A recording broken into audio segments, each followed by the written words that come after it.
Ya, assalamualaikum warahmatullahi wabarakatuh.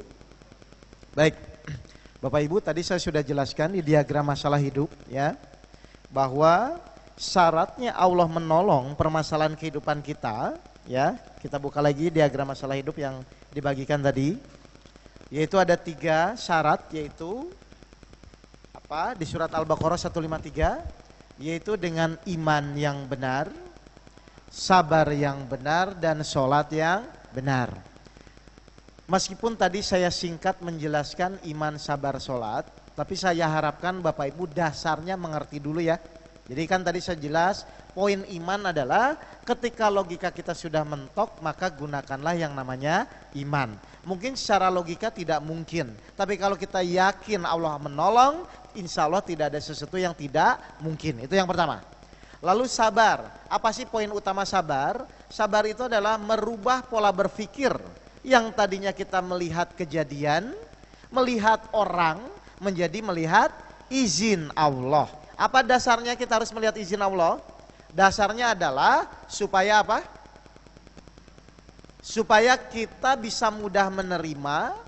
Kenapa? Karena kalau yang kita lihat izin Allahnya, maka bagi orang-orang yang beriman akan mudah untuk menerimanya dulu. Tapi kalau ibu melihat kejadiannya, melihat orangnya, melihat suaminya, pasti sulit untuk menerima. Jelas ibu-ibu? Makanya untuk metode sabar, merubah pola berpikir dari yang tadinya melihat kejadian menjadi melihat izin Allah. Kenapa kita harus melihat izin Allah? Suka tidak suka, yang namanya izin lebih dulu terjadi sebelum kejadian. Jadi adanya kejadian di muka bumi ini, saya dan ibu bertemu sekarang ini, kalau tidak diizinkan Allah pasti tidak mungkin terjadi. Jelas ini Bapak Ibu? Oke, untuk sholat tadi saya sudah jelaskan, sholat itu yang terpenting adalah apa tadi? Memahami apa yang disampaikan. Dan yang kedua adalah kita harus tumaninah di dalam melakukan setiap gerakan dan ucapan. Itu kata-kata kunci yang tadi saya sampaikan ya. Nah, kenapa harus iman, sabar, dan sholat? Biasanya ada pertanyaan gini Pak. Pak, tadi kan Pak Oke menjelaskan atau Pak Ustadz menjelaskan, untuk kejadian-kejadian tidak enak, kita bisa misalnya dengan metode sabar. Tapi kalau untuk kejadian-kejadian yang enak, misalnya Bapak dibuat kaya gitu loh, seperti tidak ada masalah. Nah ini bagaimana kan? Kan pertanyaannya begitu ya. Kalau kejadian tidak enak, orang bisa berlatih tadi. Terus kalau misalnya keluarga saya adem ayam aja, seperti nggak ada masalah, terus bagaimana?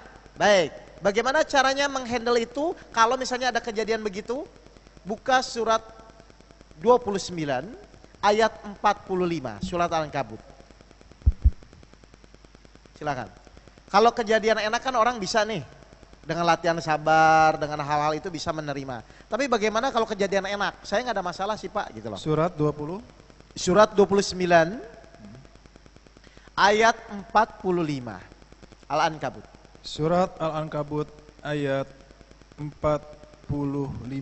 Silakan.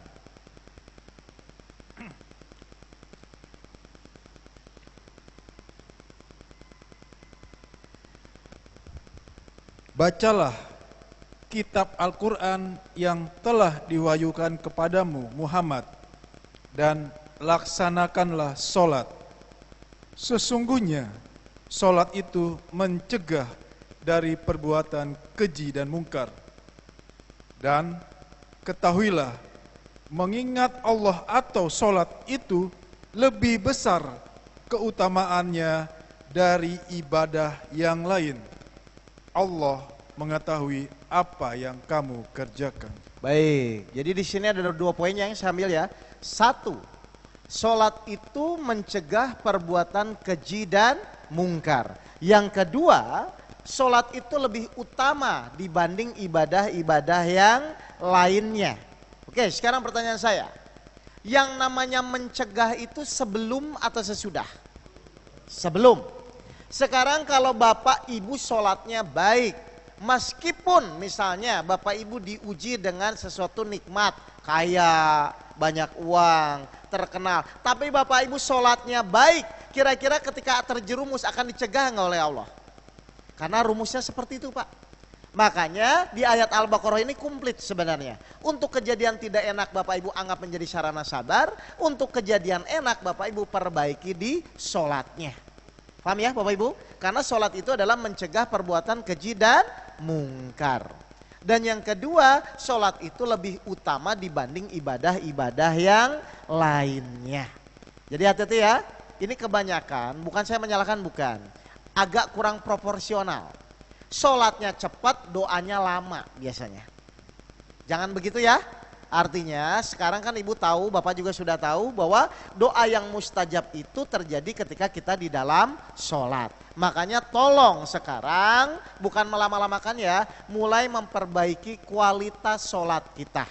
Ya, kalau secara usul fikih silakanlah, secara fikih silakan bapak ibu pakai saja.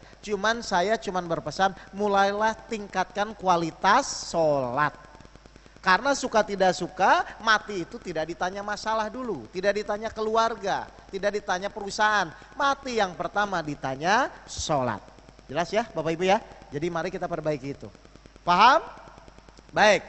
Oke, setelah iman, sabar, sholat bisa dikerjakan, maka sesuai janji Allah turun ke kotak bawahnya, maka Allah akan berjanji memberikan pertolongan kepada kita. Nah tadi di belakang ada yang nanya, Pak, Bapak 2,5 bulan kok bisa selesai hutang 2 miliar, istri tidak jadi bercerai dan saya tidak jadi dipenjarakan, begitu ya? Pertanyaan saya, kalau Allah sudah berjanji menolong saya, dengan saya memperbaiki iman, sabar, sholat, kira-kira Allah gampang saja nggak Pak mengatur kejadian? Nah tiba-tiba apa yang terjadi? 3 hari kemudian istri saya telepon, udahlah kasihan anak kita, padahal dia udah mau nuntut cerai Pak. Terus tiba-tiba orang bank datang, Pauke bangkrut, ya udah coret. Tiba-tiba orang pajak datang, ada pemutihan. Siapa yang bisa menggerakkan itu? Kenapa Allah menggerakkan? Karena syarat kita ditolong Allah terpenuhi. Ini kuncinya ya Pak ya. Jadi silakan masalah itu tetap dijalani, tapi tingkatkan iman, sabar dan sholatnya. Bagaimana supaya dipenuhi? Turun dari pertolongan Allah, turun ke bawahnya. Tetap lewat usaha dan keyakinan. Tetap harus ada ikhtiarnya Pak ya. Tapi ikhtiarnya pun sudah dibimbing Allah dalam menyelesaikan masalah-masalah kita. Jelas? Maka turun lagi ke bawah, insya Allah masalah akan teratasi. Paham ya Bapak Ibu ya?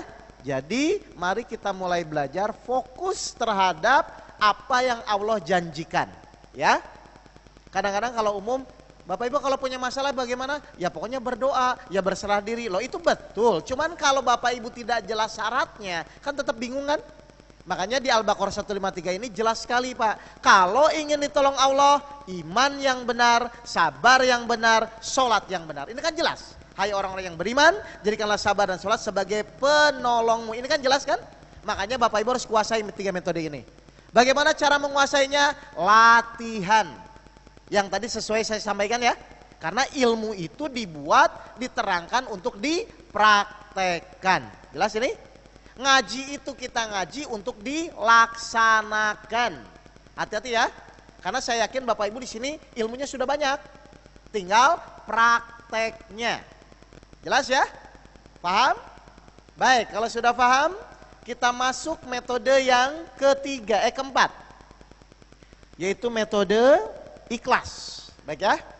Kan kita 7 metode ya. Ikhlas. Baik. Seperti biasa, sebelum saya masuk ke metode ikhlas, pertanyaan saya sederhana. Apa manfaatnya? Apa pentingnya kita belajar ikhlas? Seperti tadi saya jelaskan, Bapak Ibu kalau sakit itu minum obat. Meskipun obat pahit, Bapak Ibu tetap minum. Kenapa Bapak Ibu tetap minum? Supaya sembuh. Paham ini Bapak Ibu? Manfaat minum obat meskipun pahit adalah supaya sembuh. Sekarang saya mau nanya, manfaat kita belajar ikhlas itu apa? Nah, halo? Nah, kok bingung? Gimana Pak?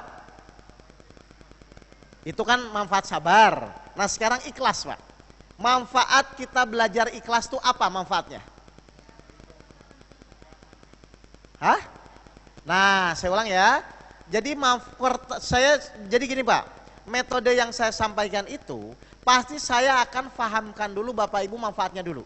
Karena kalau tidak buat apa? Nanti Bapak bingung. Kayak tadi lah, manfaat sabar itu apa sih? Sampai Bapak Ibu bilang kalau nggak tahu sabar, itu pasti ngomongnya sabar ada batasnya. Akhirnya saya sampaikan, Pak, manfaat sabar itu Allah bersama orang-orang yang sabar. Jadi Bapak tahu, oh kalau saya sabar, saya bersama Allah, pasti masalah saya selesaikan, begitu kan? Akhirnya Bapak punya keinginan untuk semangat gitu loh. Nah sekarang pertanyaan saya, manfaat kita belajar ikhlas itu apa? Nah, kenapa? Enggak, manfaat untuk kitanya. Ayo. Baik, satu ya. Nah ini, biar Bapak Ibu paham ya. Manfaat kita belajar ikhlas satu. Hanya tuh satu tuh dua. Hanya doa orang ikhlaslah yang langsung dikabulkan oleh Allah. Kenapa doa orang ikhlas langsung dikabulkan? Karena doa orang ikhlas tidak terhijab Bapak dan Ibu. Ya, dasarnya apa? Saya pakai Al-Quran, silakan buka surat 15 ayat 39 sampai 41. Ya. Jadi kalau Bapak Ibu ikhlas, itu doanya langsung dikabulkan Bapak Ibu. Berarti kalau sekarang Bapak Ibu doanya belum dikabulkan, pasti belum ikhlas. Sudah. Gampang kan tolak ukurnya kan? Dasarnya surat 15 ayat 39 sampai 41. Surat Al-Hijr ayat 39.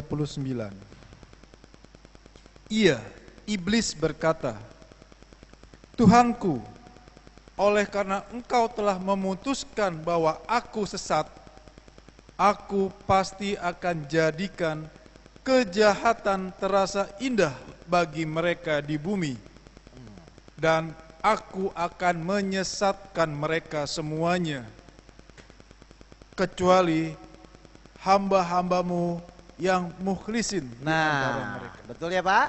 Jadi iblis sendiri berkata bahwa iblis itu tidak bisa menggoda manusia, yaitu manusia yang apa Pak?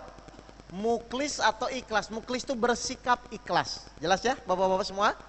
Jadi kalau bapak-bapak, ibu-ibu misalnya ikhlas, kira-kira perbuatannya jadi baik atau buruk? Otomatis baik Pak. Kenapa? Karena tidak digoda oleh setan atau iblis. Jelas? Ngerti ini Bapak Ibu? Jadi salah satu manfaat dari kita belajar ikhlas adalah doa orang ikhlas itu langsung dikabulkan oleh Allah. Satu. Sekarang yang kedua, cirinya kita sudah ikhlas ya Pak ya, Bapak Ibu ya. Cirinya kita ikhlas itu hatinya tuh plong Pak. Tahu plong? Plong tuh tidak ada beban gitu loh. Kenapa tidak ada beban? Karena dia hanya semata-mata melakukan karena Allah saja. Jadi fokus dia, yang dilakukan tuh fokusnya hanya karena Allah gitu loh. Paham ya Bapak Ibu ya? Jadi yang kedua, manfaat kita belajar ikhlas tuh nggak ada ganjelan, nggak ada grundelan gitu loh. Plong saja. Kenapa plong? Karena hati orang ikhlas dijaga oleh Allah. Sehingga iblis saja sudah berbicara di sini tidak bisa menggoda orang yang mukhlisin. Jelas Bapak Ibu? Jadi yang pertama doa dikabulkan, yang kedua hati orang ikhlas tuh pasti plong, tidak ada beban, tidak ada ganjalan. Kenapa bisa seperti itu? Saya jelaskan nanti, ya. Ngerti ya Bapak Ibu? Baik, kalau kita sudah tahu manfaatnya seperti itu, berarti kita masuk ke definisinya. Biar kita sama ya Bapak Ibu ya. Oke, saya mau nanya. Definisi ikhlas itu apa Bapak dan Ibu? Ikhlas itu apa ikhlas itu? Hah? Ikhlas itu adalah melakukan segala sesuatu hanya menjalankan perintah Allah. Silakan dibuka surat 51 ayat 56, Bapak Ibu hafal ayat ini. Surat 51 ayat 56, dasarnya kita bersikap ikhlas. Ya, ikhlas itu adalah melakukan segala sesuatu hanya. Coba betul atau tidak? Hanya. Ya. Surat Az-Zariyat ayat 56. Wama Aku tidak menciptakan jin dan manusia, melainkan agar mereka beribadah kepadaku. Dan aku tidak ciptakan jin dan manusia, melainkan itu apa Pak? Melainkan itu apa? Tidak ada ya, tidak ada yang lain ya. Jadi Bapak Ibu semua ini diciptakan Allah tuh tugasnya cuma apa? hanya mengabdi kepada Allah. Melakukan segala sesuatu hanya karena Allah. Setuju atau tidak? Berarti kalau bukan karena Allah boleh nggak? Benar? Oke, kita cek sekarang. Ya, misalnya mohon maaf, ibu melakukan segala sesuatu harus karena Allah ya. Kalau bukan karena Allah tidak boleh ya. Sekarang ibu taat kepada suami itu karena suami baik atau karena menjalankan perintah Allah? Oke, karena menjalankan perintah Allah. Jadi ibu taat kepada suami itu karena Allah ya. Oke, misalnya suami nggak ngasih uang, tetap taat nggak? Hah? Ayo, saya ulang. Di ayat ini kan kita melakukan segala sesuatu hanya. Berarti yang dilihat siapa? Allah ya. Benar?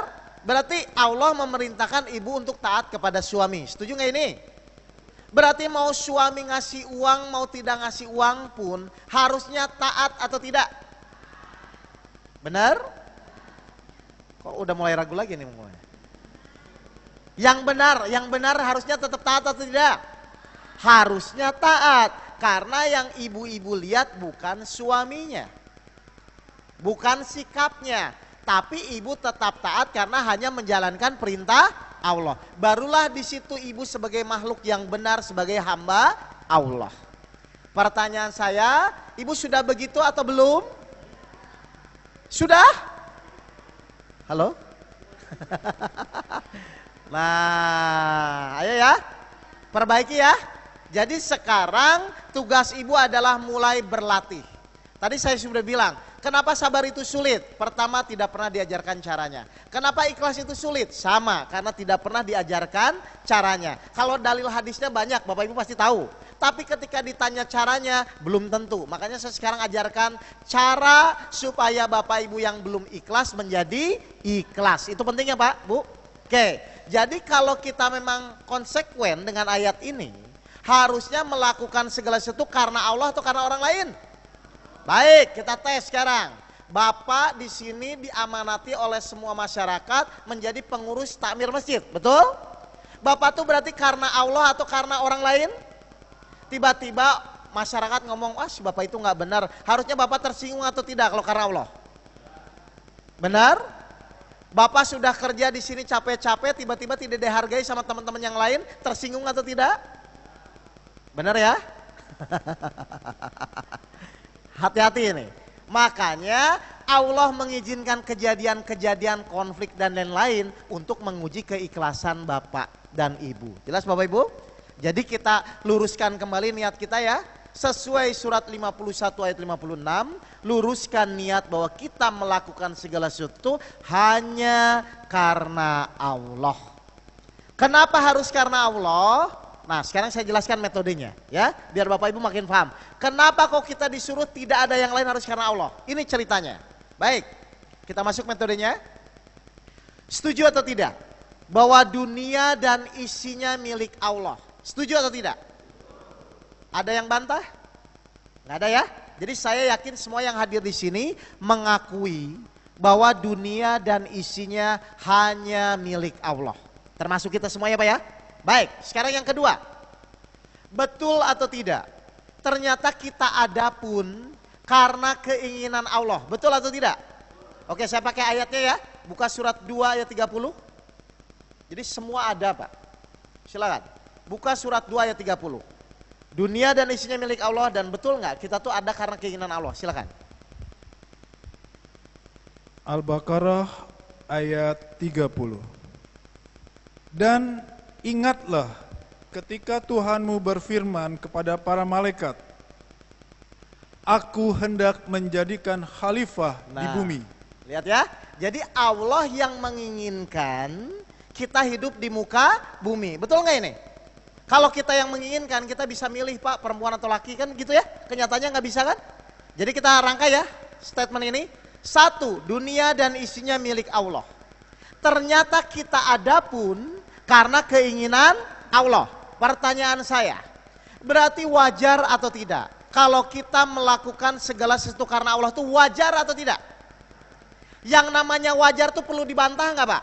Misalnya contoh, ketika tangan saya celupkan ke air, Ini tangan saya kalau celupkan ke air, wajar nggak kalau basah? Boleh dibantah nggak? Tidak ya?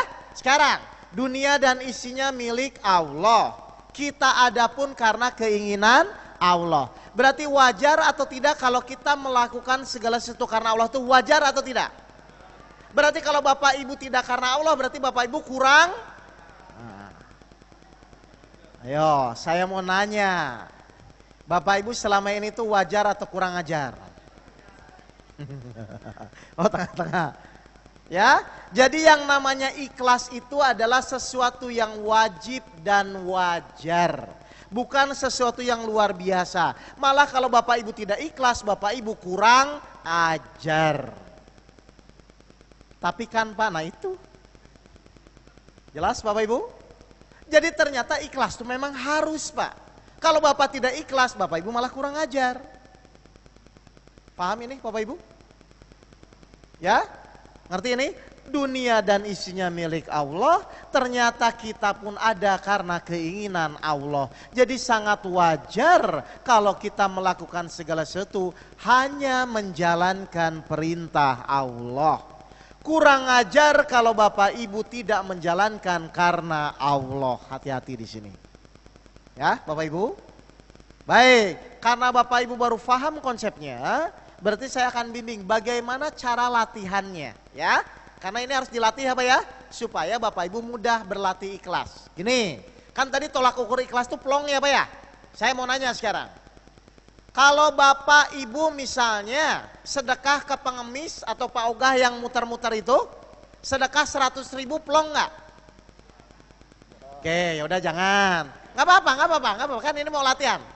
100.000 susah ya? Baik, 50. Oke, 2.000. Ah yaudah, nggak apa-apa, kan mau latihan. Bukan besar kecilnya bukan.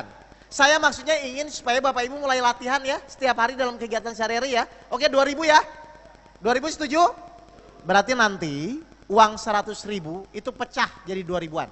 Ya, siapkan di mobil, di motor, ya Allah hari ini saya mau latihan ikhlas. Ngerti nih Bapak Ibu? Nah, akhirnya Bapak Ibu berjalanlah di perjalanan kan. Pas nyampe perempatan, Bapak Ibu mau ngasih uang 2.000 nih. Tiba-tiba pas mau dikasih, pengemisnya sehat, bugar, masih muda. Jadi enggak? Jadi enggak? Bener ya? Awas ya, hati-hati ya. Ingat loh, karena tolak ukur ikhlas itu bukan besar kecilnya ya. Tolak ukur ikhlas itu yang penting hati kita plong. Caranya adalah mulai latihan. Berarti nanti pas di perempatan, meskipun itu masih segar, masih muda, harusnya tetap dikasih atau tidak? Mulai latihan Pak. Ya, kasih. Nah, sekarang poin di sini. Ketika Bapak Ibu ngasih dan tetap hatinya plong, saat itulah Bapak Ibu berdoa langsung. Nggak usah nanggung-nanggung ya doanya ya. Minta bahagia dunia dan akhirat. Kenapa pada saat plong Ibu saya suruh berdoa, Bapak saya suruh berdoa kenapa? Karena pada saat itu Bapak dalam kondisi ikhlas Pak. Hati-hati ya Pak ya. Jadi kalau ada sesuatu yang menguji keikhlasan Bapak dan Bapak bisa lulus, langsung berdoa Pak. Hati-hati di sini. Kebanyakan orang banyak melewatkan ini gitu loh. Ya. Tapi jangan 2.000 terus. Masa ikhlas 2.000 terus. Naikkan bulan depan 5.000 masih plong nggak? Kalau masih plong lanjut. Bulan depan lagi naikkan 10.000 masih plong nggak? Kalau masih plong lanjut. 20.000 berat, berarti di 10.000 aja, nggak masalah. Yang penting Bapak mulai melatih masalah keikhlasan. Jadi kenapa selama ini ikhlas itu sulit? Karena nggak pernah latihan Pak. Ya jelas Bapak Ibu ya. Jadi segala sesuatu itu ilmu tuh harus dilatih. Paham? Contoh misalnya, Bapak nggak biasa olahraga, tiba-tiba olahraga, apa yang dirasakan? Pegal-pegal kan Pak? Sekarang Bapak Ibu nggak pernah latihan sabar, nggak pernah latihan ikhlas ya, jadi pegal-pegal hatinya. Jelas ini Bapak Ibu? Jadi mulai latihan ya. Oke, yang kedua misalnya bertetangga. Kanan tetangga yang baik, kiri tetangga yang pelit. Kalau Bapak Ibu ingin latihan ikhlas, kira-kira kalau punya kue, ngasihnya ke yang baik atau yang pelit? Kalau ingin ikhlas, kalau yang baik mah terima kasih Bu, nggak usah latihan. Ada tetangga baik, ada tetangga pelit. Kalau Bapak Ibu ingin latihan ikhlas, ingin cepat ikhlasnya, ngasihnya ke yang pelit atau yang baik? Oke, niatkan. Ya Allah, saya hanya menjalankan perintahmu, ngasih kue ke tetangga yang pelit, kan gitu kan? Berarti harus karena Allah atau karena tetangga? Oke, ibu bawa tuh ke rumah tetangga. Pas disodorin kuenya ke tetangga, tiba-tiba si tetangga yang pelit ngomong, tumben nih, ada apa? Kira-kira kalau ibu karena Allah tersinggung atau tidak? Halo? Tersinggung atau tidak? Harusnya tidak ya? Berarti kalau tersinggung ibu wajar atau kurang ajar? Nah, ibu yang kurang ajar. Hati-hati ya. Nah, kalau ibu plong pada saat itu pun langsung berdoa. Paham ini Bapak Ibu? Jadi kalau Bapak Ibu ingin latihan ikhlas, berarti Bapak Ibu perlu pasangan yang ikhlas atau tidak ikhlas kalau ingin latihan ikhlas? Nah, jadi Bapak senangnya istri yang ikhlas atau tidak ikhlas, Pak? Latihan. Ngerti nih Bapak Ibu? Jadi kenapa ikhlas itu berat? Kenapa sabar itu berat? Karena tidak pernah latihan. Itu aja Pak sebenarnya. Ya? Kenapa tidak pernah latihan? Karena Bapak tidak pernah diajarkan cara menjalaninya. Padahal ilmu itu harus dijalankan. Harus dilaksanakan. Jelas Bapak Ibu? Paham ini untuk ikhlas? Oke, sekarang saya perdalam lagi ya. Kenapa kok ikhlas itu menjadi sulit kepada kita? Salah satunya karena memang kita tidak pernah latihan ya. Contoh, saya mau kasih tahu, saya ingin tahu ya pola berpikir Bapak Ibu nih. Saya ingin tahu. Misalnya dompet tetangga Bapak Ibu hilang, pengaruh atau tidak? Dompet tetangga hilang, pengaruh atau tidak? Tidak kan? Kenapa tidak? Bukan punya kita, bukan milik kita. Setuju ini? Oke, sekarang saya mau nanya. Dunia dan isinya milik siapa Bapak dan Ibu? Oke, dompet Bapak Ibu hilang, pengaruh nggak? Saya ulang lagi. Coba perhatikan. Misalnya dompet tetangga hilang, pengaruh atau tidak? Kenapa tidak? Bukan milik kita. Setuju ini? Oke, saya mau nanya, Bapak Ibu percaya dunia dan isinya milik Allah? Benar percaya? Oke, dompet sendiri hilang, pengaruh nggak? Loh katanya dunia dan isinya milik Allah. Lah kok iya juga sih? Ayo. Kenapa? Harusnya Bapak Ibu tanya, kenapa kok Pak kalau giliran dompet tetangga hilang tidak pengaruh, tapi giliran dompet saya pengaruh? Padahal kita yakin dunia dan isinya milik Allah. Saya mau nanya, kalau dunia dan isinya milik Allah, berarti dompet kita itu termasuk milik Allah tidak? Berarti bukan milik kita atau milik Allah? Oke, terus hilang, pengaruh nggak?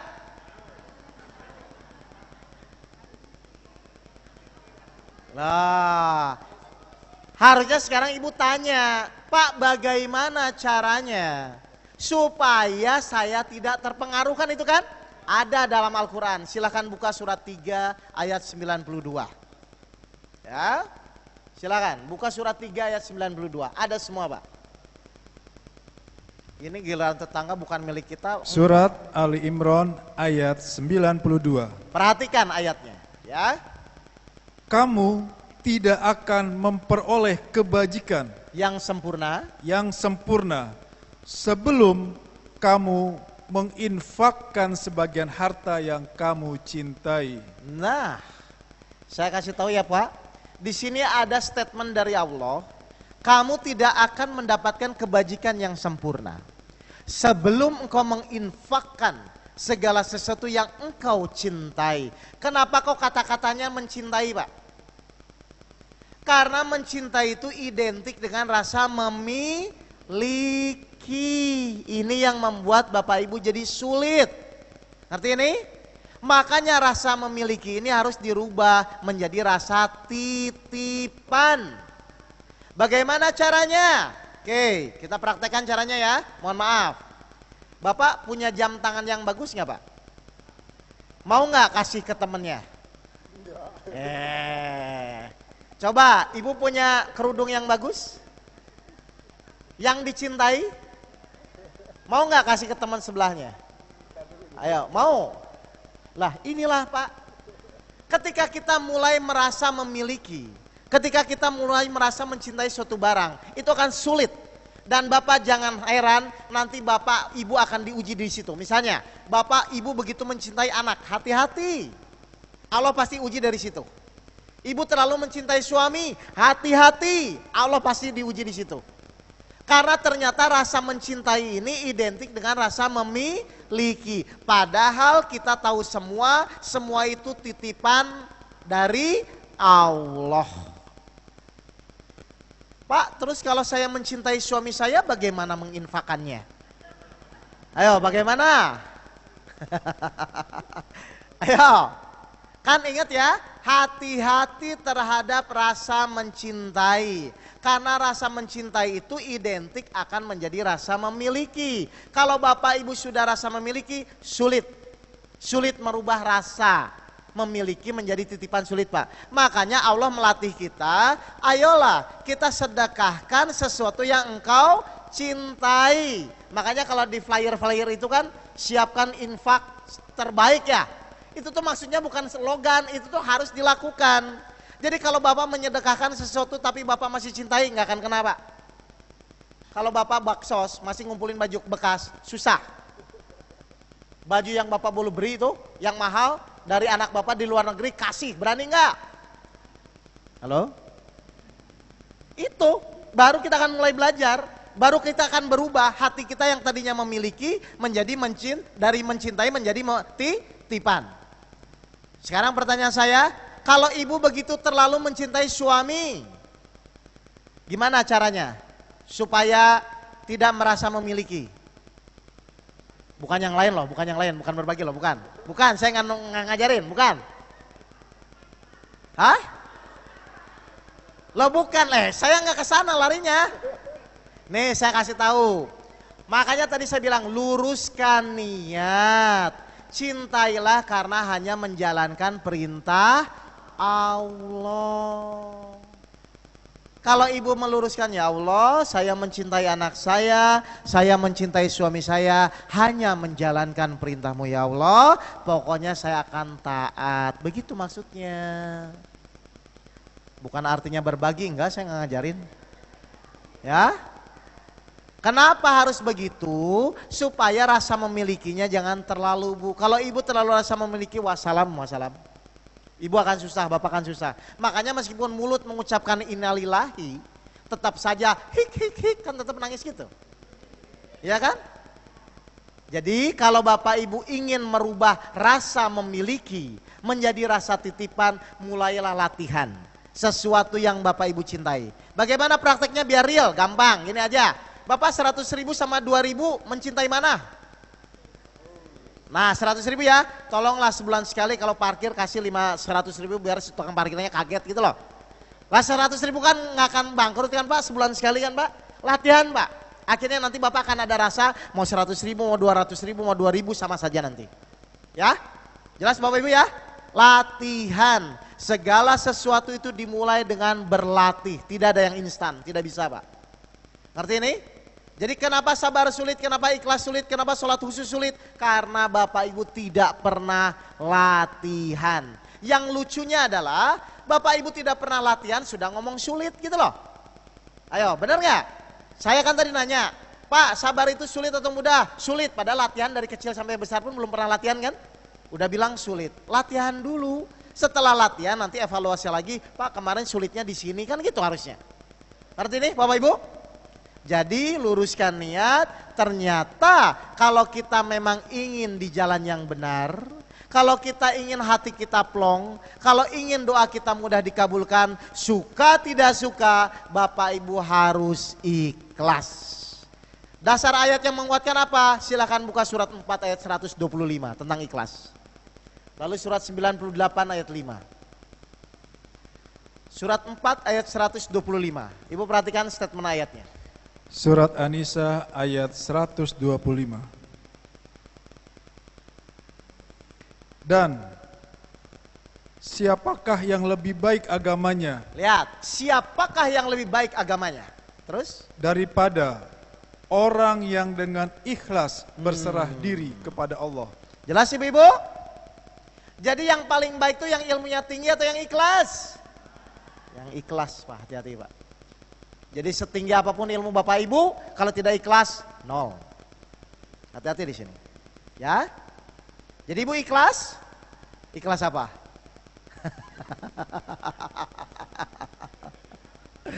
Siap ya? Jelas ini? Jadi lakukanlah semua itu dalam rangka hanya menjalankan perintah Allah. Baik, ada pertanyaan? Silakan. Untuk ikhlas. Cukup jelas ini? Jadi ikhlas itu kesimpulannya apa? Wajib dan wajar. Ya silakan. Mic-nya ada nggak, Bu? Mic-nya. Mic-nya dulu, cari mic-nya, soalnya nggak kedengaran. Ini nih mic-nya habis nih, yang ini. Masih ada nggak? Ada yang mau nanya? Oh ini habis Pak. Habis. Bismillahirrahmanirrahim. Ustadz Afwan, ini menyambung pertanyaan saya yang tadi. Ya. Jadi kalau misalkan suami, ya maaf ya, yang berhubungan dengan tadi, suami menikah lagi. Ya. Nah, karena khawatir kita tidak dalam posisi ikhlas ini, gitu, kita takut mengotori hati kita, jadi akhirnya memilih untuk berpisah. Nah itu bagaimana? Nah, karena khawatir sudah konsultasi sama guru ngaji juga gitu, daripada mengotori hati dan akhirnya menerima dengan paksa gitu, tidak berpahala juga gitu kan. Jadi lebih baik mundur, itu bagaimana? Baik, terima kasih. pertanyaan bagus. Kalau ibu ingin ikhlas, tadi pertanyaan saya, kalau ibu ingin ikhlas itu berarti latihannya dengan suami yang ikhlas atau yang tidak ikhlas? Saya ingin ikhlas, tapi sekeliling saya ikhlas. Kira-kira bisa jadi ikhlas nggak? Bu? Ngerti nggak ini? Harusnya, ini saya ajarin ibu ya. Coba ibu kunci dengan hal yang kedua. Apa hal kedua? Ibu coba dulu ya nanti ya. Kan tadi saya bilang, hanya doa orang ikhlaslah yang langsung dikabulkan oleh Allah. Supaya kita bisa jadi ikhlas, berarti yang kita fokuskan itu kepada suaminya atau kepada izin Allahnya. Nah ibu coba dulu, kalau ibu bisa plong pada saat kondisi itu, kalau bisa plong ya ini ya, terlepas bisa atau tidak ya. Kalau ibu bisa plong pada saat kondisi itu, ibu padahal tinggal minta, ya Allah tolong saya belum bisa, kan begitu aja sebenarnya. Tapi ibu plong gitu loh. Tapi di dalam pikiran ibu, bisa tidak bisa pun ibu sudah berserah diri gitu loh Bu. Ini memang mainnya sulit di sini. Ngerti nggak Bu? Tapi kalau misalnya aduh kayaknya saya nggak kuat, ya nggak apa-apa. Tapi ibu jangan heran, ibu akan dibuat soal yang sama nanti. Seperti kasus jamaah saya ada. Jadi waktu itu pernikahannya awal pertama gagal. Dia pilih ya udah Pak saya pengen selesai. Ya udah nggak apa-apa, saya nggak pernah memaksa. Tapi akhirnya yang kedua sama juga akhirnya. Jadi dia mau triple nih, sekarang mau cari yang ketiga nih. Ya hati-hati ya Bapak Ibu ya. Jadi saya bilang bukan masalah kejadiannya Bu, bukan. Tapi apakah Bapak Ibu lulus atau tidak di dalam ujian keikhlasan itu? Ngerti ini Bu? Saya mau nanya, kalau Allah sudah meluluskan Bapak Ibu dalam ujian ikhlas, kira-kira bakal dikasih soal yang sama nggak? Nggak kan? Nah contoh misalnya, Bapak tiap misalnya ke Pak Ibu tiap ke pasar, misalnya ketemu pengemis itu terus. Kira-kira kalau Bapak sudah ikhlas terhadap pengemis itu, Allah bakal mempertemukan lagi nggak dengan pengemis itu? Enggak Pak. Allah akan buat cara, pasti tidak akan bertemu lagi. Kenapa? Sudah lulus ngapain kan? Ngerti Bu? Kalau ibu sudah lulus ikhlasnya, kira-kira bakal dikasih soal yang sama nggak dengan yang tadi ibu sampaikan? Enggak. Tapi kalau ibu belum dengan alasan kan nanti begini-begini kan ya nggak apa-apa.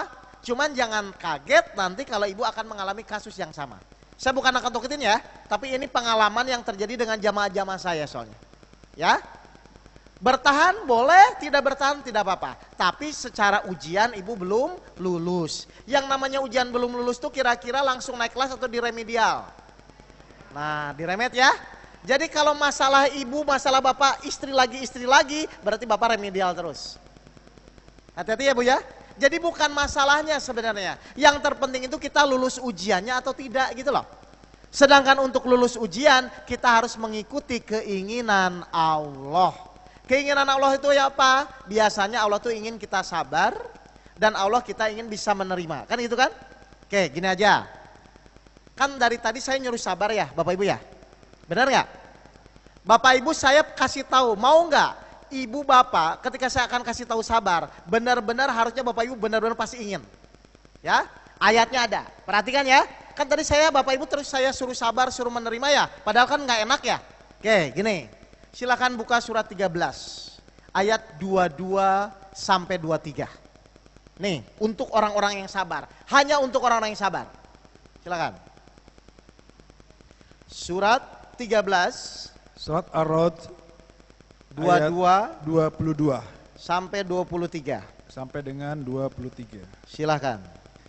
Dan orang yang sabar karena mengharap keridhaan Tuhannya, melaksanakan sholat dan menginfakkan sebagian rezeki yang kami berikan kepada mereka secara sembunyi atau terang-terangan, serta menolak kejahatan dengan kebaikan, orang itulah yang mendapat tempat yang baik.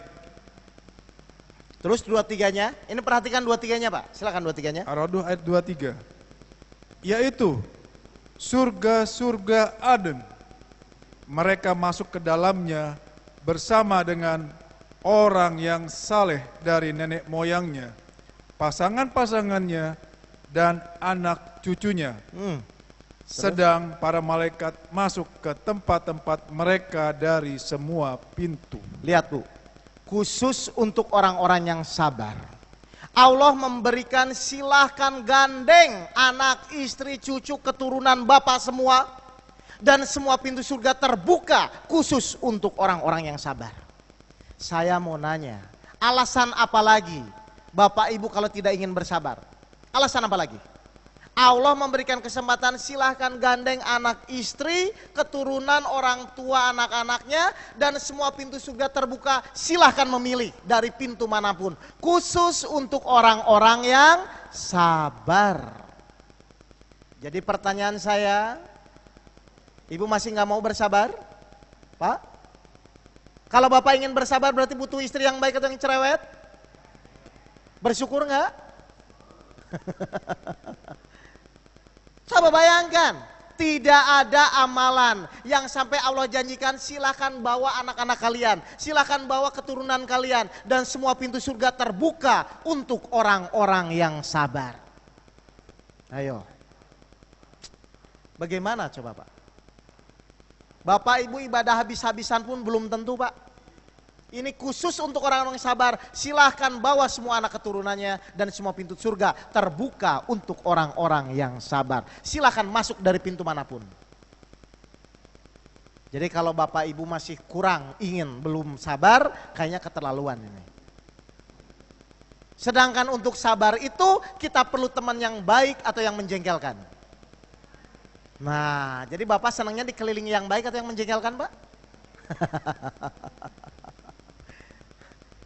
Jelas Bapak Ibu? Marilah, ayo kita sama-sama belajar. Saya pun belum sabar, tapi kalau kita tidak mulai, mau kapan lagi? Sedangkan Islam diturunkan ke muka bumi ini cuma satu tujuannya, menyempurnakan akhlak. Silahkan ngaji dimanapun, tapi tolak ukurnya akhlak kita harus jadi akhlak yang mulia. Bagaimana menjadi akhlak yang mulia? Dimaki-maki, difitnah, alhamdulillah sudah atas izin Allah. Dihianati, alhamdulillah sudah atas izin Allah. Ketika bapak ibu bisa melakukan seperti itu, semua pintu surga terbuka. Jadi gimana Bu? Mau dijadiin masalah atau jadiin sarana latihan? Halo? Kalau ibu ingin, coba saya mau nanya, anak nakal itu masalah atau bukan secara umum? Anak nakal itu masalah atau bukan? Masalah. Tapi kalau ibu ingin latihan sabar, bisa nggak anak nakal yang masalah itu dijadiin sarana latihan, bisa nggak? Berarti masalah anak nakal dirubah menjadi sarana latihan, benar nggak? Kalau ibu ingin latihan sabar, berarti ibu sekarang inginnya anaknya baik atau nakal? Kalau ingin latihan, ayo saya bolak-balik semua cara berpikirnya. Kan anak nakal itu masalah, betul? Tapi karena ibu ingin latihan sabar, berarti ibu perlu nggak sebagai sarana latihan sabar? Berarti sekarang anak nakal itu masalah atau sarana latihan sabar? Sarana latihan sabar. Berarti kalau ibu ingin sabar, berarti perlu anak yang baik atau yang nakal?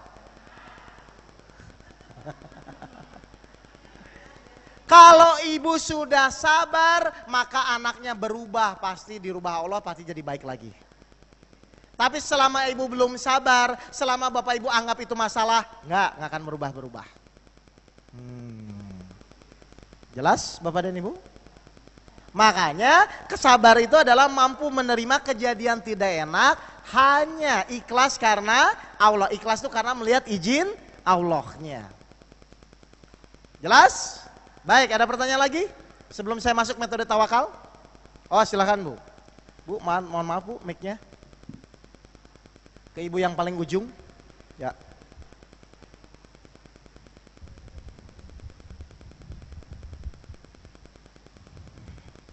Assalamualaikum warahmatullahi wabarakatuh. Waalaikumsalam warahmatullahi. Ini tadi ikhlas itu adalah termasuk wajib dan wajar gitu ya. Yang saya ingin tanyakan apa perbedaannya dengan surat Al-Ikhlas, surah Al-Ikhlas yang qul huwallahu ahad dan seterusnya ya. Terus sama yang ketiga mukhlishina lahuddin hunafa wa yuqimus sholata wa yu'tuz zakata wa zalika dinul qayyimah. Nah itu saya mohon perbedaannya, ikhlas apa di situ antara surat Al-Ikhlas, surah Al-Ikhlas dengan surah Al-Bayyinah dan dengan yang dikatakan ikhlas itu wajib dan wajar. Oke. Terima kasih. Ini ya Pak, Bu, saya jelaskan ya. Bila itu. Assalamualaikum warahmatullahi wabarakatuh. Tadi saya jelaskan, yang saya kaji ini adalah caranya untuk Bapak Ibu bisa praktek, bukan pengetahuannya. Yang tadi Ibu sebutkan kan itu pengetahuannya. Kan selama ini Bapak Ibu sudah tahu kan ikhlas itu apa, surat ikhlas apa kan gitu ya. Nah ini saya mengajarkan caranya. Jadi Ibu beda pemahamannya. Yang Ibu tanyakan itu pengetahuannya. Yang saya jelaskan itu cara Ibu dari tidak ikhlas supaya menjadi ikhlas. Bu, beda ya Bu ya. Jadi nanti kalau Ibu mau tanya itu nanti pengajian fikih saja ya. Karena ini yang saya ajarkan tuh caranya.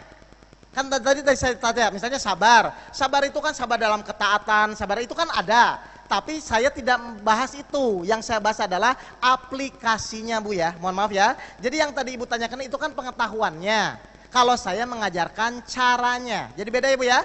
Nanti deh kajian ikhlas silahkan undang lagi ya. Jadi saya nggak bahas itu, saya takutnya nanti malah terjebak di situ, Bapak Ibu lupa nanti latihannya ya.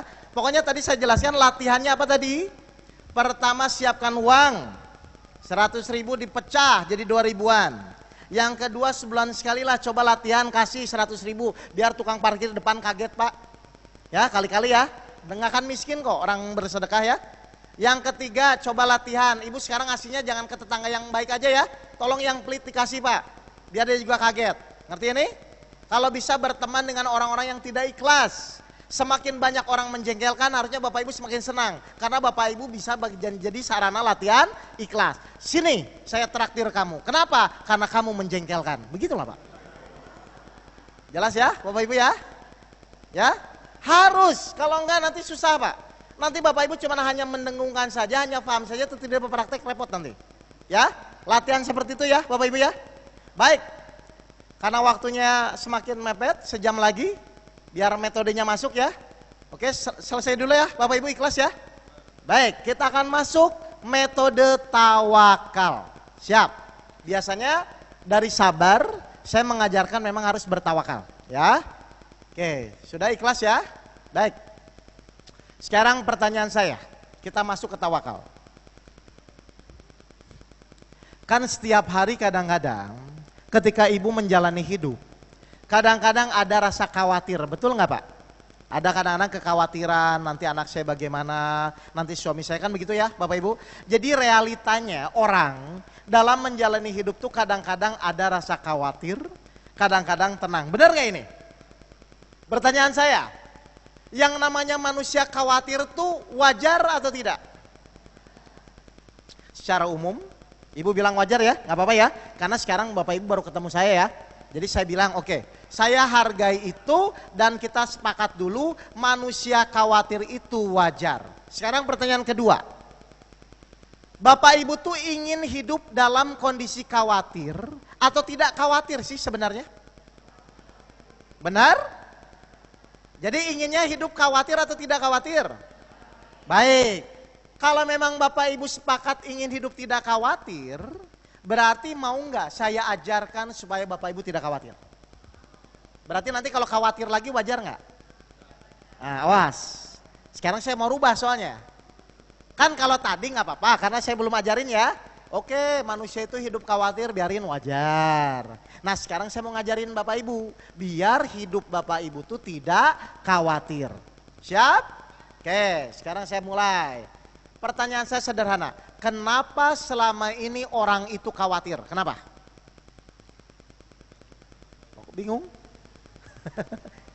Lah, ayo, kan Bapak Ibu tadi tanya, Bapak Ibu ingin hidup dalam kondisi khawatir atau tidak khawatir? Ternyata Bapak Ibu jawabannya masih khawatir. Mau saya ajarkan? Mau. Sekarang kita analisa dulu. Kenapa selama ini orang hidup tuh khawatir? Kenapa? Nah, ya maksudnya artinya tuh penyebab orang khawatir itu kenapa? Apa yang menyebabkan orang itu khawatir? Setan? Oh, setan. Oke. Kenapa? Nah, salah satunya kurang percaya. Oke, jawabannya saya jawab ya cuma satu, Pak. Kenapa selama ini ya Bapak Ibu menghadapi hidup khawatir kenapa? Jawabannya cuma satu. Karena selama ini Bapak Ibu memikirkan hasil. Oke, saya mau nanya. Ibu, anaknya ujian, apa yang dipikirkan? Nah, jadi khawatir enggak? Bapak usaha, apa yang dipikirkan? Maju atau bangkrut. Benar nggak ini? Jadi apa penyebab utama orang khawatir? Karena orang itu pasti memikirkan hasil. Ngerti ini Bapak Ibu? Pertanyaan saya, terus kalau kita tidak ingin khawatir, apa yang harus kita lakukan? Ya jangan memikirkan hasil. Banyak enggak orang tidak ingin khawatir tapi memikirkan hasil, banyak enggak? Halo? Lucu enggak? Pada rumusnya orang khawatir itu gara-gara memikirkan hasil. Kalau Bapak Ibu tidak ingin khawatir, ya jangan coba-coba memikirkan hasil. Banyak enggak selama ini kita ingin tidak khawatir tapi memikirkan hasil? Banyak nggak? Nah siapa? Nah aneh nggak? Paham ini ibu-ibu? Makanya saya mau ngajarin ibu tawakal. Supaya Bapak Ibu tidak khawatir. Apa manfaatnya tawakal? Pertama, pasti orang bertawakal itu tidak akan merasa khawatir. Yang kedua, silahkan buka surat 65 ayat 3. Ya. 65 ayat 3. Jadi kalau orang bertawakal itu apa sih efeknya? Ini luar biasa, ya. Silahkan. 65 ayat 3. Apa manfaat dari kita orang bertawakal? Silahkan Pak tadi. Surat At-Tolak ayat 3. Dan dia memberinya rezeki dari arah yang tidak disangka-sangkanya. Dan barang siapa bertawakal kepada Allah, niscaya Allah akan mencukupkan keperluannya. Nah, barang siapa bertawakal kepada Allah, niscaya Allah akan mencukupkan keperluannya. Saya mau nanya, jadi kalau orang bertawakal itu kira-kira kekurangan atau kelebihan atau cukup? Berarti kalau sekarang Bapak Ibu hidup masih merasa kurang, pasti belum bertawakal. Sudah gitu aja Pak. Oke, tambah lagi ayat surat 3 ayat 159. Khusus untuk orang-orang bertawakal. Di bawahnya aja ya Pak tadi ya. Surat 3 Ali Imran ayat 159. Ali Imran ayat 159.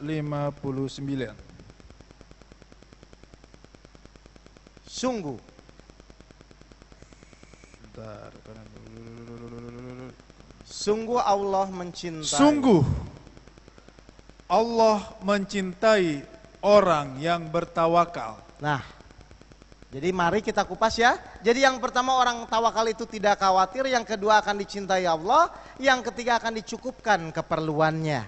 Bapak Ibu ingin nggak sih kondisi itu? Oke, berarti Bapak Ibu harus tahu bertawakal ya. Baik, apa definisi bertawakal? Tawakal itu apa? Nah, tawakal itu adalah berusaha semaksimal mungkin, lalu hasil usahanya kita serahkan kepada Allah. Saya ulang ya, tawakal itu adalah berusaha semaksimal mungkin. Jadi kita usaha dulu Pak. Setelah itu hasil usaha maksimal itu kita serahkan kepada Allah.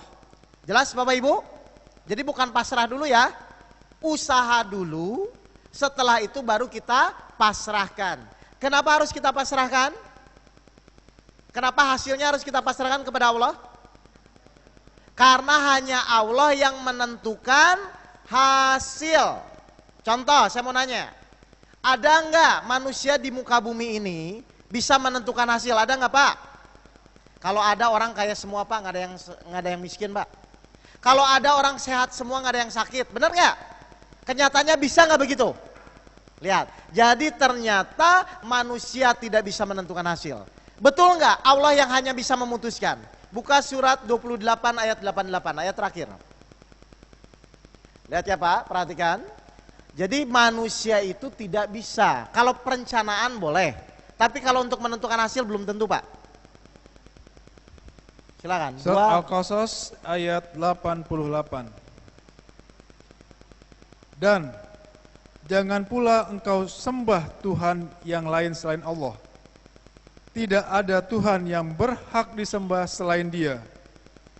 Segala sesuatu pasti binasa kecuali Allah. Segala keputusan menjadi wewenangnya dan hanya kepadanya kamu dikembalikan. Segala keputusan menjadi wewenangnya. Kata siapa ibu bakal bangkrut? Kata siapa perusahaan bapak bakal bangkrut? Segala keputusan adalah wewenang Allah. Ngerti nih Bapak Ibu? Paham Bapak Ibu? Jadi tawakal itu adalah berusaha semaksimal mungkin, lalu hasilnya kita serahkan kepada Allah. Baik, kita masuk metodenya, biar Bapak Ibu makin paham. Setuju atau tidak? Bahwa tidak ada manusia di muka bumi ini yang bisa menentukan hasil. Setuju atau tidak? Kenyataannya Bapak Ibu juga jodoh kadang-kadang belum tentu yang kemarin dulu-dulu kan. Tiba-tiba yang orang baru datang kan nyalip gitu kan. Ya, berarti manusia dimanapun berada tidak bisa menentukan hasil. Setuju ya? Pertanyaan kedua, betul tidak hanya Allah yang bisa menentukan hasil? Betul? Oke, sekarang pertanyaan ketiga. Ibu bapak jawab. Berarti wajar atau tidak? Kalau kita menyerahkan urusan hasil kepada Allah, wajar atau tidak? Berarti kalau bapak ibu ikut campur urusan hasil, berarti bapak ibu kurang? Sudah berapa lama Bapak Ibu kurang ajar sama Allah? Kenapa ya Pak? Kok suami saya tidak berubah-berubah? Itu ngomong hasil atau bukan? Kurang ajar. Kenapa ya? Kok perusahaan saya tidak maju-maju? Itu ngomong hasil atau bukan? Kurang ajar. Sudah berapa lama Bapak Ibu selalu ikut campur urusan hasil? Ayo. Halo, kok pada diem ini? Lalu bagaimana Allah bisa mencintai Bapak dan Ibu? Kalau selama ini Bapak Ibu tidak sadar, selama ini Bapak Ibu ikut campur urusan Allah. Saya mau nanya, Ibu mau nggak saya campuri urusan rumah tangganya? Nah, Ibu aja nggak mau. Saya mau nanya, sudah berapa tahun Ibu ikut campur urusan Allah? Halo? Nah inilah yang nggak pernah tersadari loh Pak. Berusaha maksimal silahkan saja berusaha maksimal. Tapi kalau ikut campur menentukan hasil, berarti Bapak Ibu kurang ajar. Dan itu yang tidak pernah kita sadari selama ini. Benar nggak ini? Padahal tugas kita bukan merubah. Tugas kita hanya menyampaikan. Contoh, anak nggak mau sholat. Saya mau nanya, ibu tuh hanya menyampaikan atau jengkel? Kalau jengkel itu berarti ingin merubah atau menyampaikan? Merubah urusan siapa? Kurang ajar. Padahal tugas kita hanya menyampaikan. Betul atau tidak? Buka surat Yasin ayat 17. Semua ada ayatnya Pak. Saya ngomong ada ayatnya semua. Ya, silakan buka surat Yasin ayat 17 biar ibu paham. Surat Yasin ayat 17.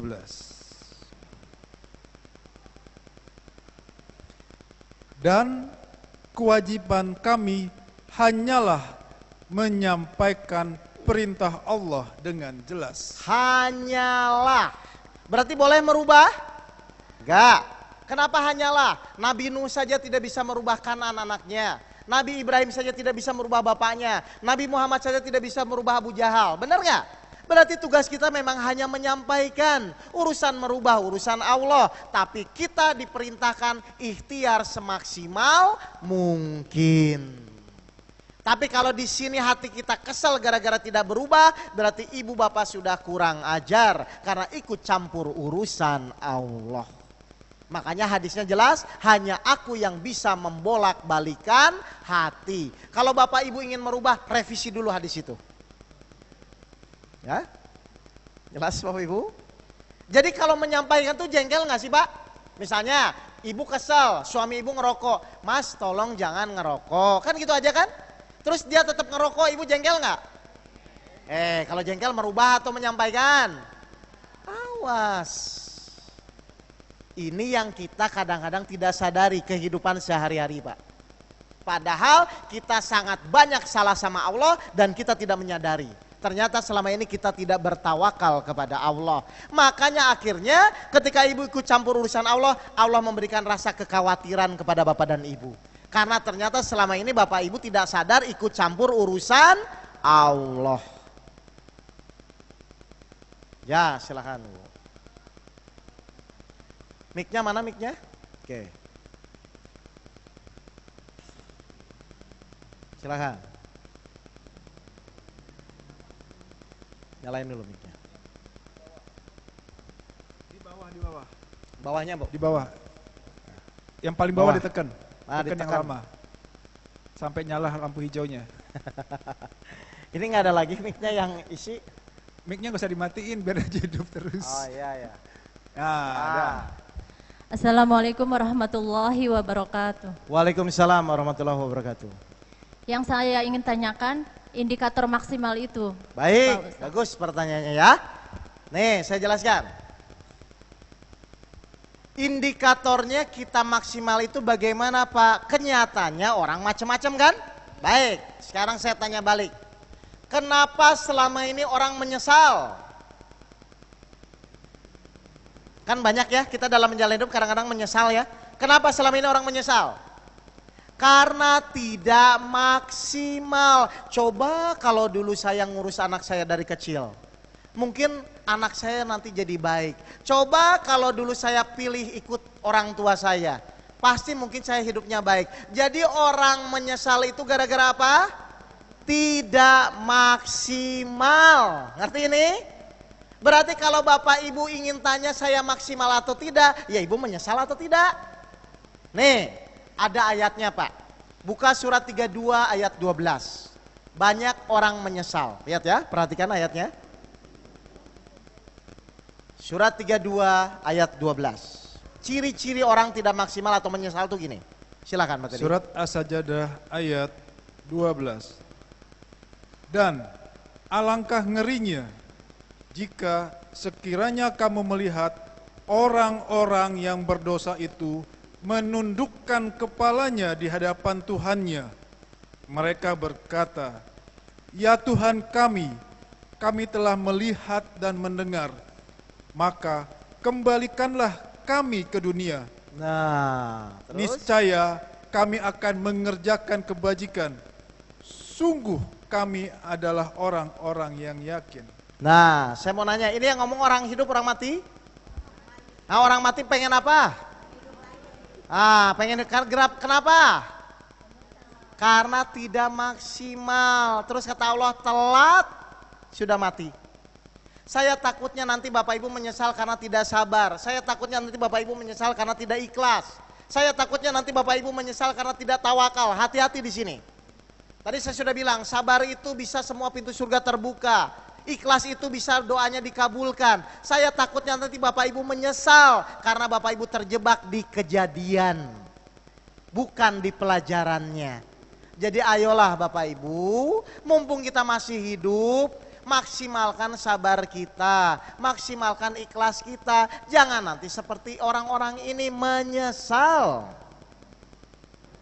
Das Bu, saya nanti ngerinya Bapak Ibu, kenapa sholat saya tidak tumanina? Padahal paling cuma beda 5 menit, paling beda cuma 10 menit.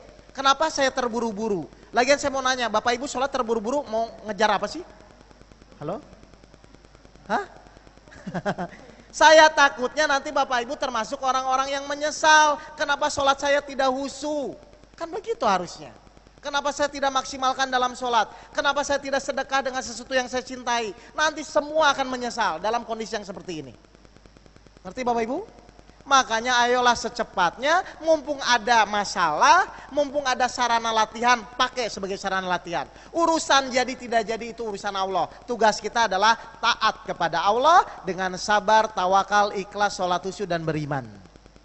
Jelas Bapak dan Ibu? Ya, biar Bapak Ibu nanti jangan menyesal, aduh coba kalau kemarin istri saya cerewet pakai latihan aja buat sabar. Mungkin sekarang sama saya sama istri saya ke surga bareng-bareng, kan gitu harusnya. Kan janjinya gitu kan, orang sabar itu menggandeng anak dan istrinya, suami, nenek moyangnya kan. Dan semua pintu surga terbuka, silahkan dipilih gitu loh. Jadi jangan menyesal ya Bu ya, hati-hati. Jangan terjebak dengan permainan di dunia. Apa itu permainan? Adalah Bapak Ibu melihat kejadiannya, bukan izin Allahnya. Paham Bapak dan Ibu? Ya, biar jangan menyesal. Takutnya Bapak Ibu nanti, aduh kenapa sholat saya kok jalan-jalan, padahal cuma beda 5 menit ya. Kan begitu Pak, ayo maksimalkan Pak dalam ibadah. Saya tidak bicara kuantitas, saya berbicara kualitas sholat, kualitas sabar, kualitas ikhlas, kualitas tawakal, itu maksudnya Pak. Paham Bapak Ibu? Kenapa saya nggak percaya sama Allah, padahal sudah tua pun saya diurus Allah, nanti kan gitu nanti. Misalnya mohon maaf ya, ibu waktu muda khawatir misalnya ya urusan rezeki. Tapi tetap sampai tua tetap dijamin gitu loh, masih hidup-hidup juga, kan rugi Pak. Mendingan dari muda tenang, sampai tua pun tenang karena tetap dijamin hidupnya oleh Allah kan. Paham Bapak Ibu ini? Jangan sampai menyesal ya. Oke, contoh makhluk yang luar biasa bertawakal. Bapak Ibu tahu cicak nggak? Ada nggak? Oke, cicak ya. Cicak itu makanannya apa?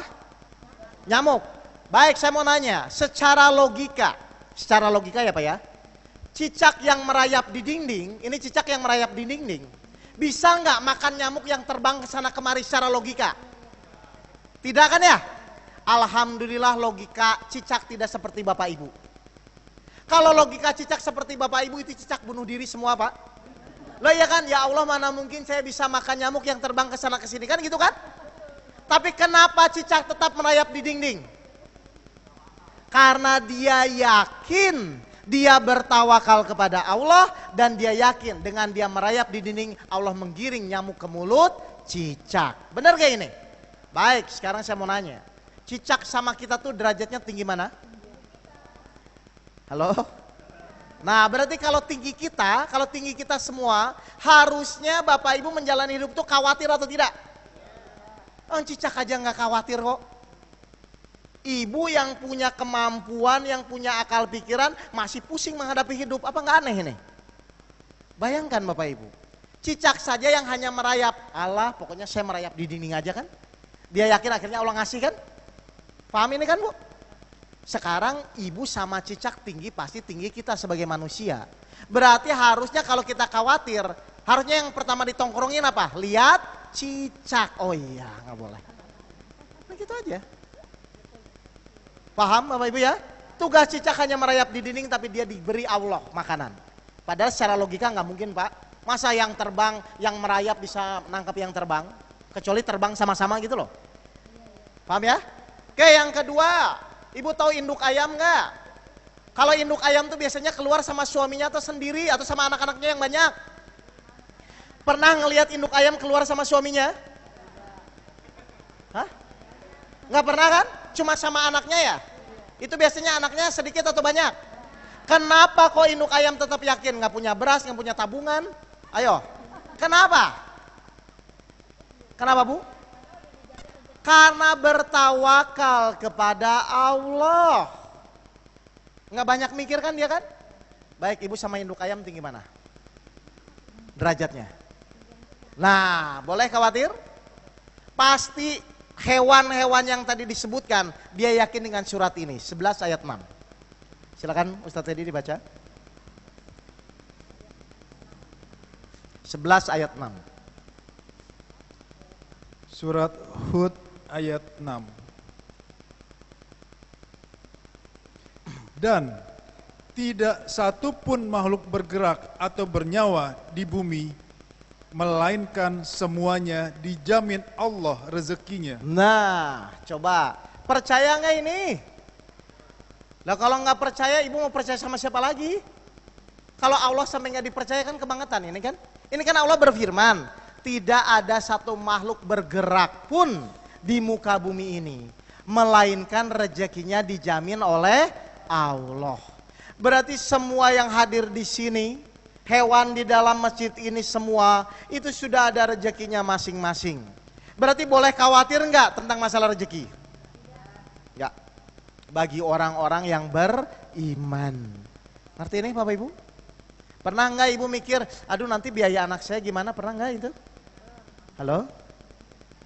Kok bingung ini? Bu? Ya, Bapak Ibu ya? Jadi saatnya Bapak Ibu tuh sekarang membuktikan ayat-ayat ini gitu loh Bu, Pak. Ya? Kan Bapak Ibu sudah dewasa semua ini kan? Udah tua. Sudah saatnya udah bukan lagi belajar Pak, saatnya membuktikan ayat-ayat Al-Quran. Bener gak sih Allah tuh menjamin? Bener gak kalau sabar tuh bersama Allah? Bener gak kalau tawakal tuh kita dicukupkan? Saatnya Bapak Ibu sudah bukan lagi belajar tapi praktek dengan ilmu-ilmu yang Bapak Ibu telah pelajari selama ini. Udah bukan saatnya Pak, Bapak Ibu belajar teori udah dari kecil Pak. Ayo sekarang Bapak Ibu sudah sedewasa ini, dewasa plus-plus lagi ya. Ayo, udah saatnya praktek Pak. Masa hidup bertahun-tahun masih khawatir? Ya, jelas Bapak Ibu? Ngerti ya? Sudahlah, pokoknya yang penting ibu ikhtiar maksimal, pasti ada rezekinya. Allah nggak mungkin bohong. Toh kalau ibu renungkan ya, Bapak renungkan ya, mau khawatir tetap hidup dijalani, tidak khawatir pun tetap dijalani. Ayo pilih yang mana? Nih, saya kasih contoh aja nih.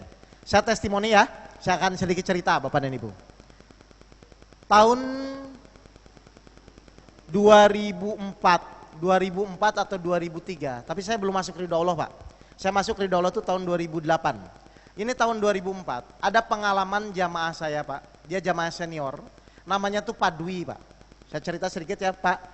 Jadi Pak Dwi ini kerjanya tuh dia bengkel serabutan Pak. Jadi dia nggak punya bengkel yang di Matraman itu loh Pak, kenari tahu nggak? Yang cuman bawa apa?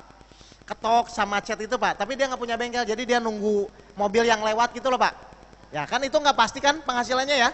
Nah, apa yang terjadi? Jadi waktu itu Pak Dwi itu bertemu guru saya.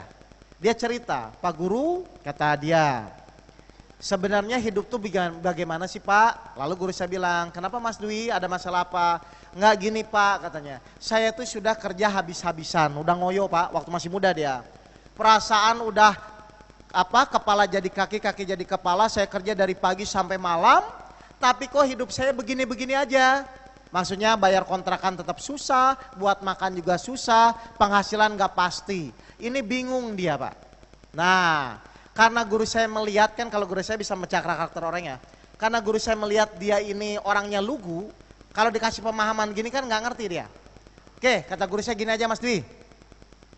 Pokoknya nanti Mas Dwi tolong minggu ini, jadi dia seminggu ya, minggu ini silahkan Mas Dwi tetap kerja sebagai tukang cat ketok itu, silahkan keluarkan kekhawatiran Mas Dwi.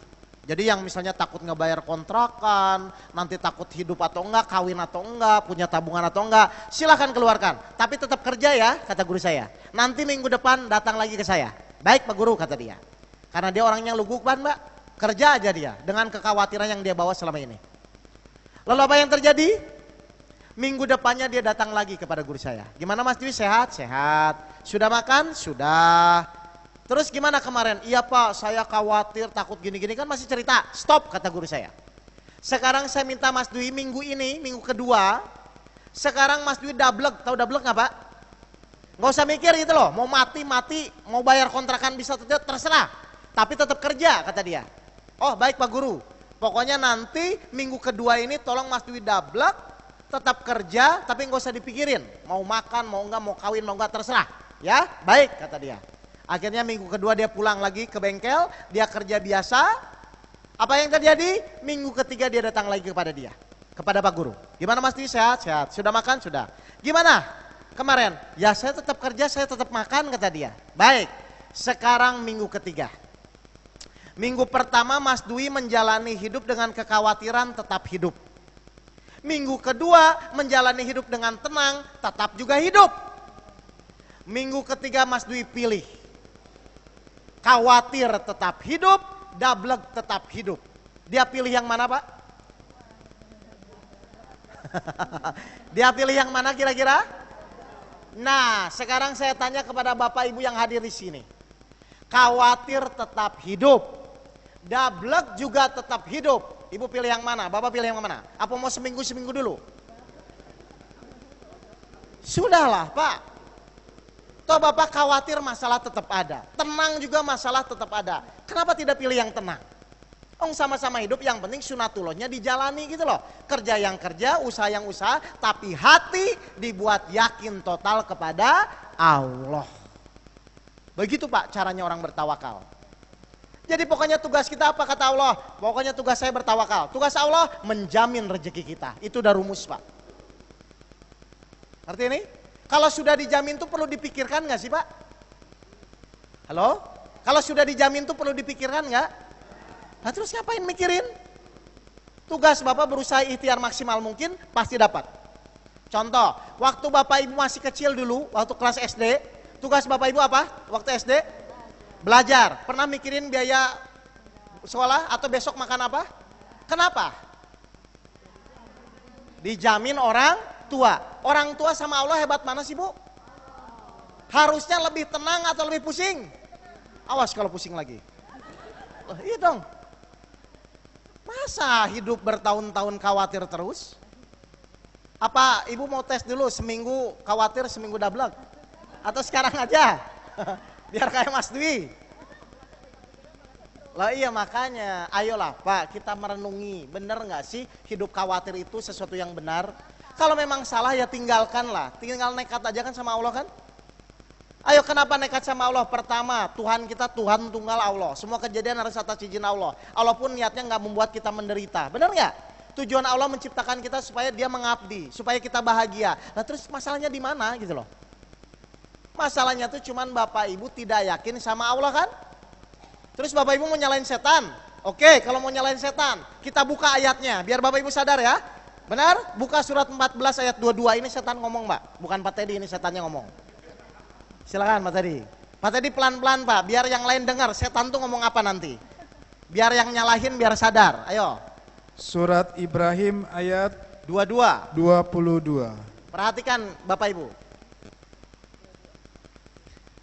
Dan setan berkata, nih lihat ya, setannya yang ngomong ya. Siap, perhatikan. ketika perkara hisab telah diselesaikan, sesungguhnya Allah telah menjanjikan kepadamu janji yang benar. Nah setan aja ngomong janji Allah benar loh Pak. Terus? Dan aku pun telah menjanjikan kepadamu, tapi aku menyalahinya. Terus? Tidak ada kekuasaan bagiku terhadapmu, melainkan sekedar aku menyeru kamu, lalu kamu mematuhi seruanku. Oleh sebab itu, janganlah kamu mencerca aku, tetapi cercalah dirimu sendiri. Alah, coba setan lepas tangan nih Pak. Terus? Aku tidak dapat menolongmu, dan kamu pun tidak dapat menolongku. Sesungguhnya aku tidak membenarkan perbuatanmu menyekutukan aku dengan Allah sejak dahulu. Sungguh orang yang zalim akan mendapat siksaan yang pedih. Setan nanti di yaumil hisab akan ngomong, aku tuh cuman menyeru kamu, kenapa kamu mengikutiku? Maka jangan salahkan aku, cercalah dirimu sendiri. Jadi setannya siapa? Loh Bapak Ibu gak sadar ini, setan nanti lepas tangan Pak sama kita Pak. Setan bilang cercalah dirimu sendiri, aku cuman menyeru, kenapa kamu ngikuti aku? Janji Allah itu benar, aku mengingkarinya, kenapa Bapak Ibu ikut setan? Ayo, jadi siapa yang setan? Makanya setan itu berbentuk jin dan manusia. Ayo, ibu-ibu sadar? Saya marah gara-gara setan, nanti dulu. Ayo, lah ibu baru tahu ayat ini. Setan berkata, cercalah dirimu sendiri. Paham ibu, bapak? Baik ya? Baik, saya break dulu 5 menit. Terakhir saya pakai ilmu bersyukur ya. Assalamualaikum warahmatullahi wabarakatuh.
Ya baik, Bapak Ibu kita selesaikan ya. Mungkin kita masuk metode bersyukur.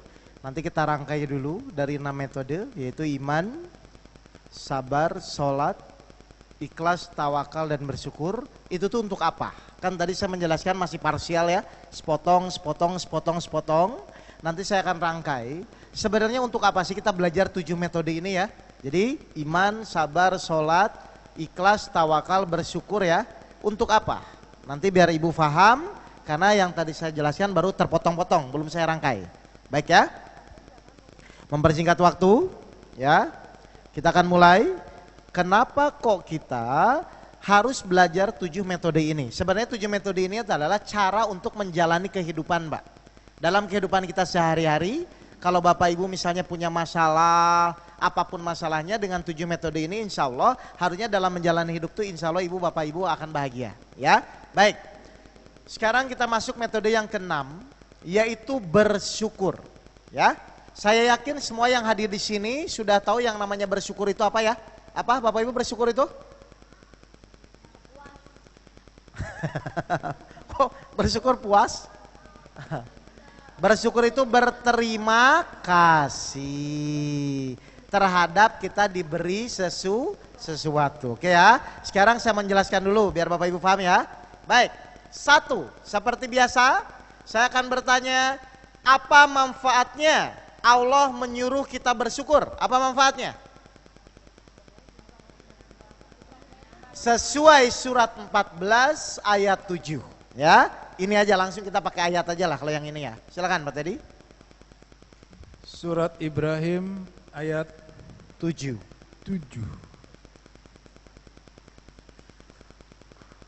Dan ingatlah ketika Tuhanmu memaklumkan, sesungguhnya jika kamu bersyukur, niscaya aku akan menambah nikmat kepadamu.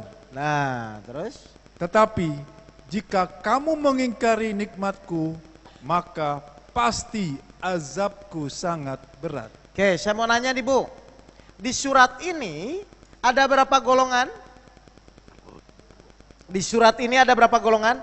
Hanya 2. Kalau bersyukur ditambah nikmatnya, kalau tidak bersyukur di azab. Berarti cuma 2 pilihan ya. Sekarang saya mau nanya, sedih, bingung itu bersyukur atau tidak bersyukur? Berarti ibu bapak kena yang ditambah atau diazab? Siap? Kok bingung? Marah itu bersyukur atau tidak bersyukur?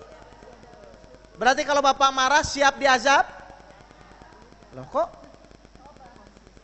Loh kan di situ cuma 2 kan? Jika kamu bersyukur, Allah akan menambah nikmatmu. Tapi jika kamu mengingkarinya, azabku lebih pedih. Berarti kalau Bapak Ibu bersyukur pasti ditambah. Kalau tidak bersyukur pasti diazab. Bapak Ibu tahu nggak kan ayat ini? Berarti kalau Bapak Ibu ada kejadian, pilih marah atau sabar? Kenyataannya? Nah, kenapa? Loh kok baru sadar? Loh hati-hati loh Bapak Ibu. Karena di situ cuma 2 golongan. 1 golongan bersyukur ditambah, 1 golongan tidak bersyukur pasti diazab. Halo Bapak Ibu? Nah, jelas ini? Oke, sekarang saya kupas lebih dalam. Definisi bersyukur itu apa definisinya? Berterima kasih terhadap sesuatu apapun pemberian, kan begitu kan?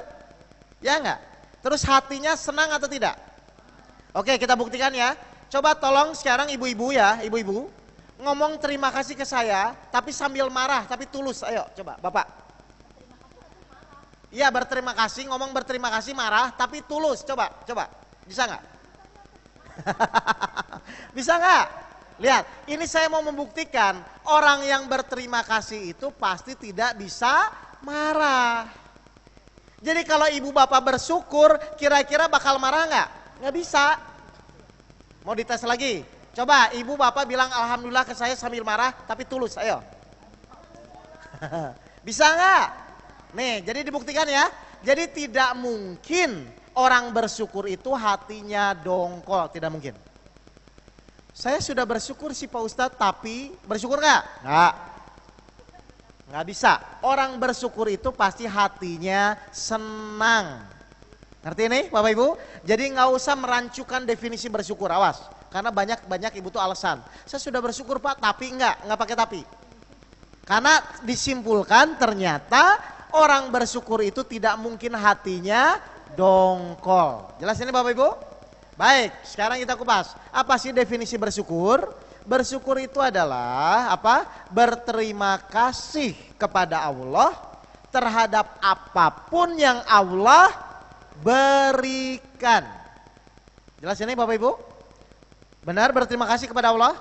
Saya mau nanya, Allah tuh pasti membuat dua kejadian saja Pak. Kejadian enak sama tidak enak. Betul nggak ini? Berarti mau enak dan tidak enak, kalau itu dari Allah, harusnya kita bersyukur atau marah-marah?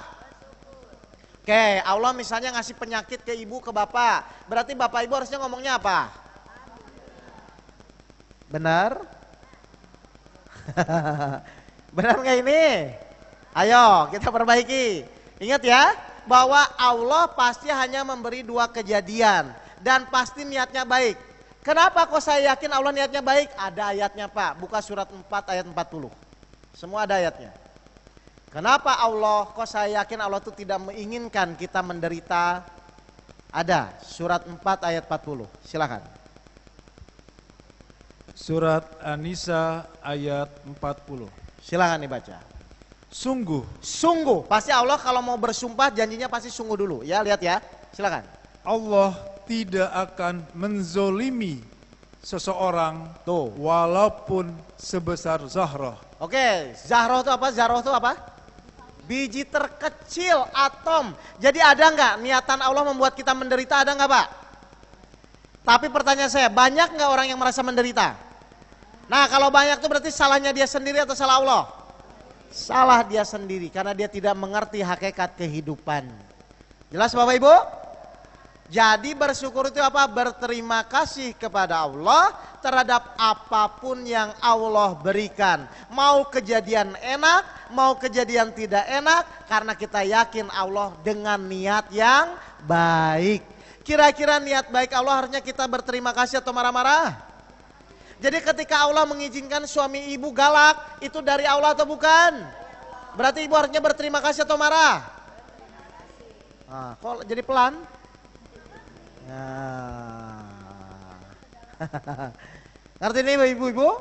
Oke, bagaimana sih metodenya yang benar supaya kita bisa bersyukur dengan benar ya Pak ya? Baik, saya kupas sekarang. 1.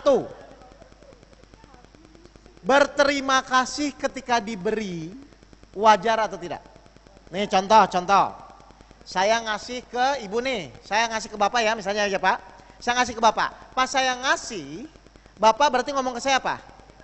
Terima kasih. Jadi ketika kita berterima kasih ketika diberi itu wajar nggak? Wajar ya? Nih yang kedua, saya ngasih, tapi ibu diam saja, pantas nggak? Apa ya? Pantas nggak? Saya ngasih, ibu diam aja, pantas nggak?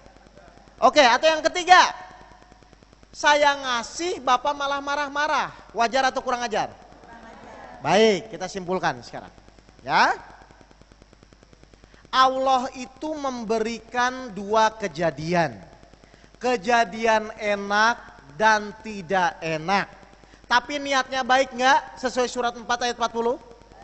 Berarti meskipun itu tidak enak, kira-kira baik atau tidak? Kalau niat baik harusnya ketika Allah kasih kejadian tidak enak, yang wajar itu berterima kasih, diam saja atau marah-marah. Selama ini ketika dikasih sakit. Berarti Bapak Ibu silakan dipilih. Bapak Ibu itu termasuk orang yang wajar, tidak pantas atau kurang ajar. Kalau wajar berterima kasih, kalau diam saja tidak pantas, kalau marah-marah kurang ajar. Saya mau nanya selama ini. Bapak Ibu kalau dikasih kejadian tidak enak tuh berterima kasih atau marah-marah? Halo Bu?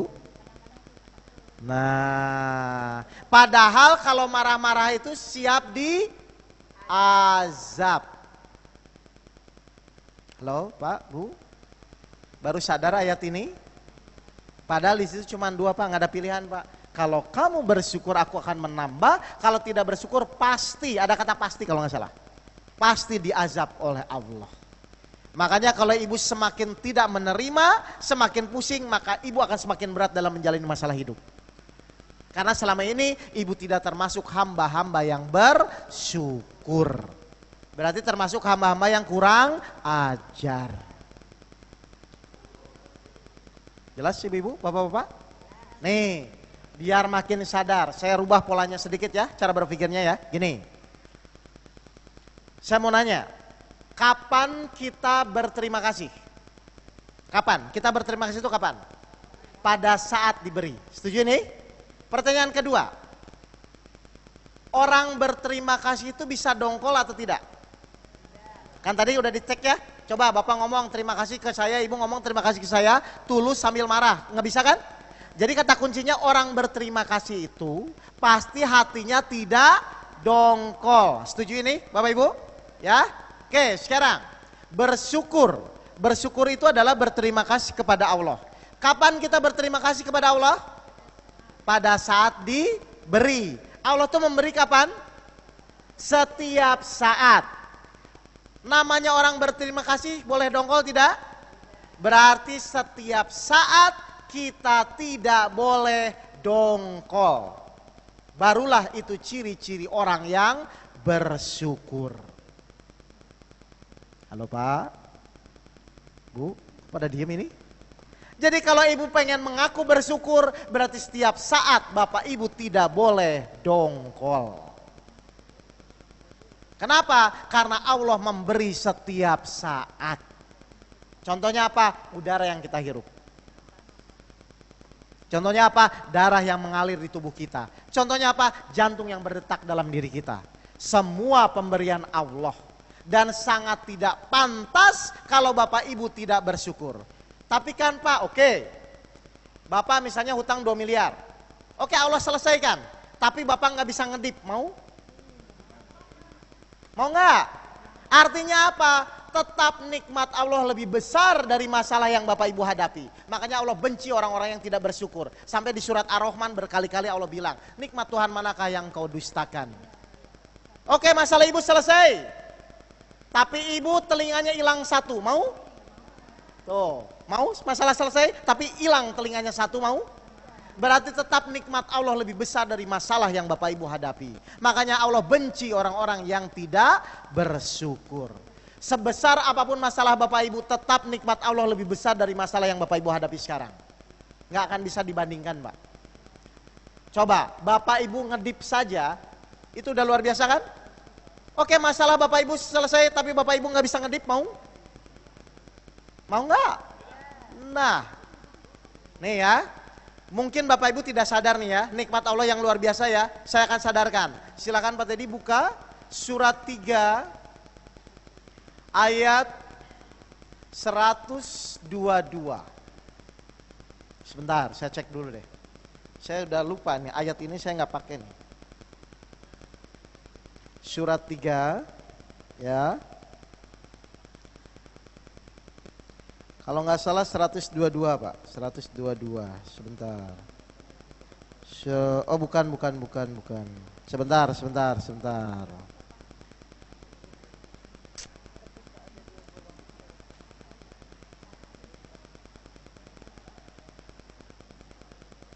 Ini ayatnya luar biasa Pak, sebenarnya Pak. Sebentar ya. Sebentar Pak. Saya lupain. Sebentar.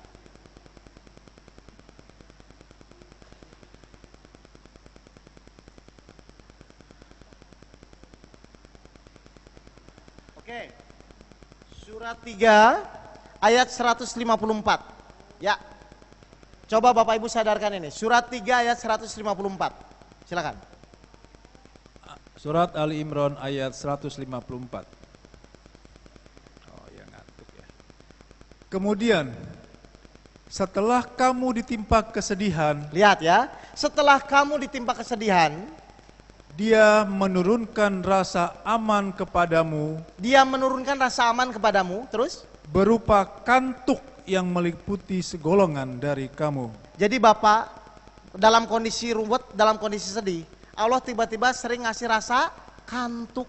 Coba kalau Bapak nggak bisa tidur, kebayang nggak masalah Bapak kepikiran terus? Pernah Bapak bersyukur nggak dapat rasa kantuk? Enggak kok Pak, saya tiap hari ngantuk. Wah itu beda lagi ceritanya. Maksudnya rasa kantuk itu ternyata anugerah. Ketika kita stres, ketika kita depresi, Allah sampai mengatur di dalam Al-Quran memberikan rasa ngantuk. Luar biasa nggak Pak? Bayangkan. Coba baca ulang lagi Pak. Perhatikan Bapak. Allah sampai begitu perhatiannya dengan kita Pak. Kemudian setelah kamu ditimpa kesedihan, Lihat, setelah kamu ditimpa kesedihan, Dia menurunkan rasa aman kepadamu Dia menurunkan rasa aman kepadamu berupa kantuk yang meliputi segolongan dari kamu. Tuh, bayangkan Pak. Allah tuh sampai pedulinya sama kita, kita stres pun Allah buat ibu-ibu tuh ngantuk. Meskipun setelah bangun stres lagi nggak apa-apa ya. Tapi minimal kan Allah sudah perhatian kan? Pernah Bapak Ibu bersyukur dengan rasa kantuk? Atau saya mengantuk terus? Pelor. Itu beda ya kalau ngantuk yang itu ya.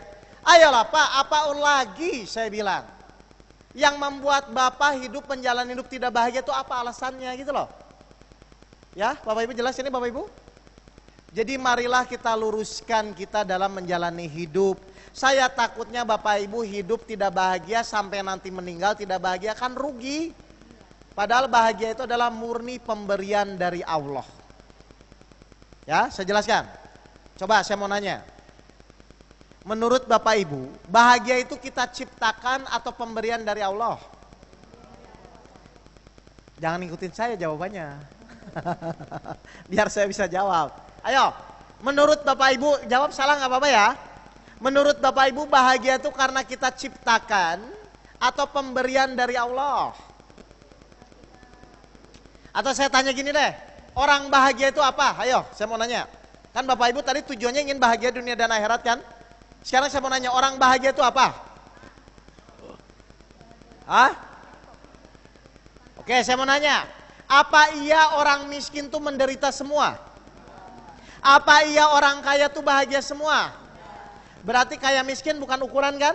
Oke, kalau gitu bahagia itu apa?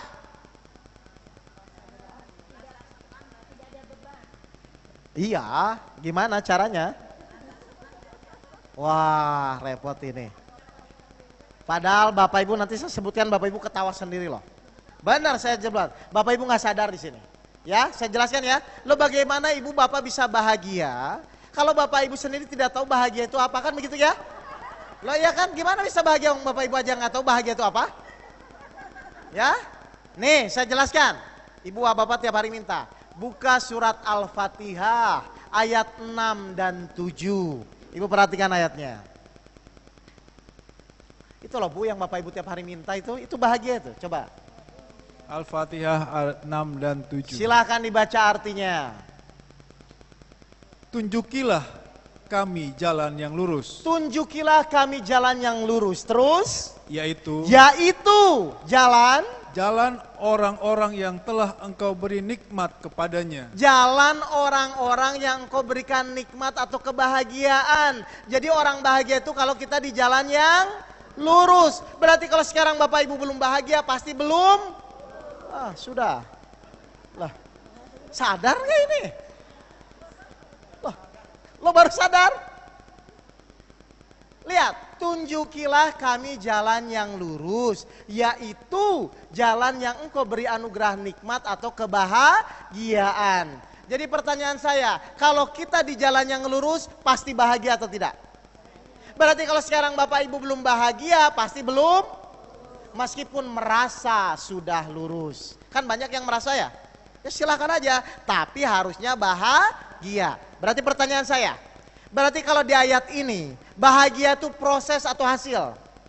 Kalau di ayat ini, ayo. Tunjukilah kami jalan yang lurus, yaitu jalan yang engkau beri anugerah nikmat. Bahagia itu di proses atau di hasil? Proses. Pertanyaan saya, jadi saat ini pun Bapak Ibu bisa bahagia enggak? Yang penting di mana? jalan yang lurus. Jadi meskipun masalah belum selesai, istri masih cerewet, hutang masih banyak, kalau bapak ibu di jalan yang lurus, bahagia atau tidak? Jadi kalau punya masalah itu fokus di menyelesaikan masalah atau di jalan yang lurus? Biasanya menyelesaikan masalah, kejebak bapak ibu selama ini. Kalau bapak ibu masalah apapun, suami seperti apapun, kalau ibu di jalan yang lurus pasti bahagia. Berarti kalau sekarang bapak ibu tidak bahagia, pasti belum lurus apapun alasannya. Makanya bahagia itu pemberian dari Allah. Setelah apa? Setelah ibu di jalan yang lurus. Jadi meskipun suami masih centil, tapi kalau ibu di jalan yang lurus, bahagia nggak? Berarti masalah nggak suami centil? Ya enggak, bahagia. Istri cerewet, kalau bapak di jalan yang lurus, bahagia enggak? Meskipun istri masih cerewet, kalau bapak di jalan yang lurus, bahagia enggak? Pasti bahagia. Jadi kalau bapak ibu punya masalah, bapak ibu fokus menyelesaikan masalah atau di jalan yang lurus? Ketika bapak ibu di jalan yang lurus, bonusnya masalah selesai. Bukan menyelesaikan masalah, itu tujuan utama bukan bapak dan ibu. Tujuan utama kita di jalan yang lurus. Sudah berapa tahun bapak ibu belum paham? Lah bapak ibu tiap hari baca Al-Fatihah kan itu? Lah terus kenapa nggak ngerti? Jelas bapak ibu? Jadi banyak orang terjebak di sini, Pak, kenapa ya masalah saya belum selesai? Pak, kenapa ya hutang saya belum selesai? Allah nggak nyuruh itu. Allah cuma nyuruh bapak ibu di jalan yang lurus, meskipun masalah belum selesai pasti bapak ibu tetap bahagia. Rumusnya begitu, gitu loh Pak, Bu.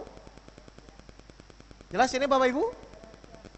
Jadi selama ini kalau punya masalah fokusnya menyelesaikan masalah atau di jalan yang lurus biasanya? Masalahnya yang terjadi, akhirnya hidupnya montang manting. Montang pusing, manting pusing. Jelas bapak dan ibu semuanya? Paham ya bapak ibu ya, Al-Quran ini harus memahami Pak, hakikatnya harus dipahami Pak. Kalau sekedar dibaca doang nggak bisa Pak. Bapak ibu harus memahami hakikat hidupnya. Ini tersiratnya, ini yang diajarkan guru saya. Memahami Al-Quran itu bukan tersurat saja tapi tersirat di balik itu. Kalau tidak bapak ibu kan susah, menjalani hidup susah. Jelas bapak ibu? Jadi yang namanya bahagia itu diproses atau hasil? Jadi salah atau benar kalau nanti kalau saya kaya saya bahagia? Salah atau benar? Salah. Nanti kalau masalah saya selesai saya bahagia? Salah atau benar? Salah. Karena masalah selesai akan datang masalah yang kedua. Nah. Jelas ibu-ibu semua ya? Awas hati-hati, bapak ibu harus memahami ilmu kehidupan. Ini saya jelaskan, ini ilmu cara menjalani hidup. Karena kalau tidak mengerti bapak ibu bingung terus nanti. Jadi ketika ada masalah, fokuskanlah di jalan yang lurus. Harusnya bapak ibu tanya kepada saya, Pak, bagaimana caranya supaya saya di jalan yang lurus? Ibu tanya gitu nggak? Ayo tanya kepada saya. Oke, ada ayatnya. Silahkan buka surat 98 ayat 5. Semua ada Pak ayatnya Pak? Silakan, 98 ayat 5. Bagaimana cara supaya kita di jalan yang lurus, ya?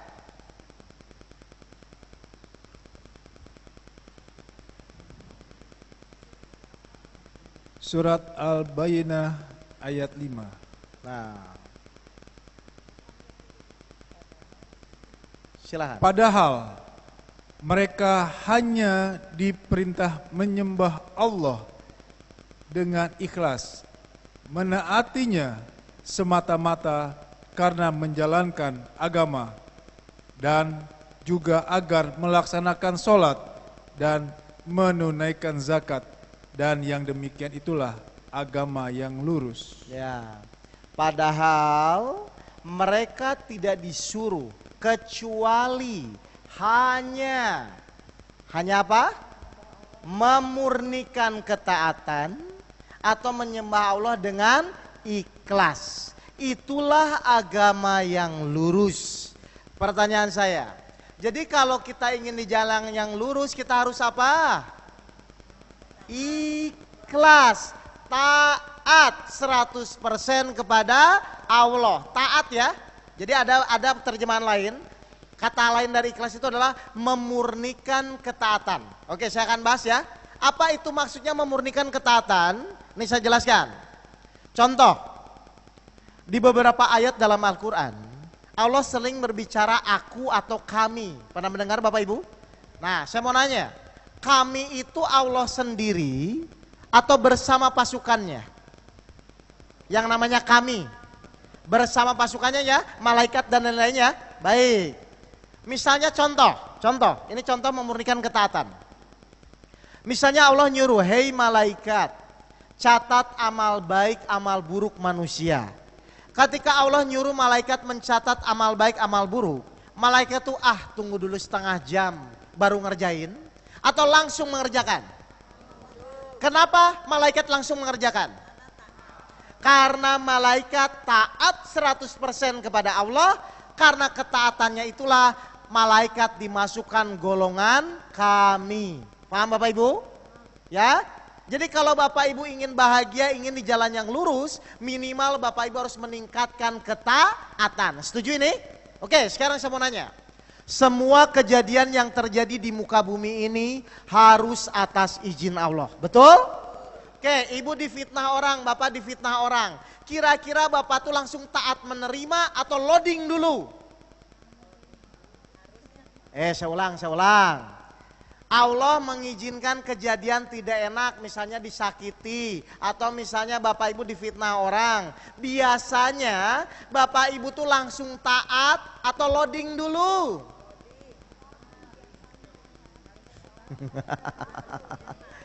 Biasanya langsung taat atau loading dulu? Kenapa loading? Jadi kalau Bapak Ibu ingin di jalan yang lurus, Bapak Ibu harus mulai sekarang memurnikan ketaatan. Seperti siapa? Seperti Nabi Ibrahim ketika disuruh menyembelih Ismail. Pernah dia ngomong? Coba kalau itu kena sama Bapak atau Ibu, apa yang dipikiran? Allah sadis kan? Ayo bayangkan. Kenapa Nabi Ibrahim langsung menerima saja? Tidak ngomong, tidak protes. Karena dia taat 100% kepada Allah. Ya kan Pak, kita bukan Nabi, ya minimal harus mengikutilah. Jangan taatnya 5% terus gitu loh Pak. Jelas Bapak Ibu? Kira-kira kalau Allah menguji ketaatan tuh dengan sesuatu yang enak atau yang tidak enak biasanya? Pasti dengan sesuatu yang tidak enak. Makanya pas Allah ngasih kejadian tidak enak, Allah akan melihat Bapak Ibu tuh loading atau langsung taat. Bagaimana supaya cepat langsung taat, bagaimana caranya? Melihat izin Allahnya, baru cepat Bapak Ibu. Saya mau nanya, Bapak Ibu sekarang kira-kira sudah langsung taat atau masih kurang taat? Kalau kurang taat itu berarti bakal dikasih kejadian enak atau tidak enak? Siap-siap. Tapi Allah tidak melihat tidak enaknya. Allah hanya melihat seberapa taat Bapak Ibu dalam menerima kejadian yang Allah izinkan. Hati-hati di sini. Jadi ternyata kalau kita ingin di jalan yang lurus apa Pak? Memurnikan ketaatan. Apapun kejadian yang terjadi, Bapak Ibu harus menerima sebagai keyakinan itu izin Allah. Meskipun itu kejadian yang tidak enak. Paham Bapak Ibu semua? Ya sudah ya, karena waktunya sudah asar. Nanti kalau memang menurut Bapak Ibu ini bermanfaat, kita lanjut workshop yang kedua ya Pak ya. Tapi saya sudah tidak akan membahas metode. Kita masuk ke dalam ilmu kehidupan, baru ngaji yang sebenarnya Pak ya. Jadi ini poin utama supaya Bapak Ibu paham saja dulu. Nanti setelah paham 7 metode, nanti saya rangkai bagaimana nanti judulnya adalah memahami hakikat hidup untuk mengenal Allah. Ya, karena ini dasar dari semua ilmu ini ya. Baik Bapak Ibu, mohon maaf kalau tadi ada kata-kata saya menyinggung Bapak dan Ibu. Dimaafkan ini? Ya, mohon maaf ya, tadi kan saya bilang wajar tidak wajar kan begitu ya. Cuma saya ingin sekedar ayo menyadarkan, jangan terlalu banyak terjebak di masalah hidup. Hidup itu cuma sekali, kalau Ibu menderita terus kapan bahagianya gitu loh. Nah, baik, dari saya cukup sekian. Wabil taufik walhidayah. Assalamualaikum warahmatullahi wabarakatuh.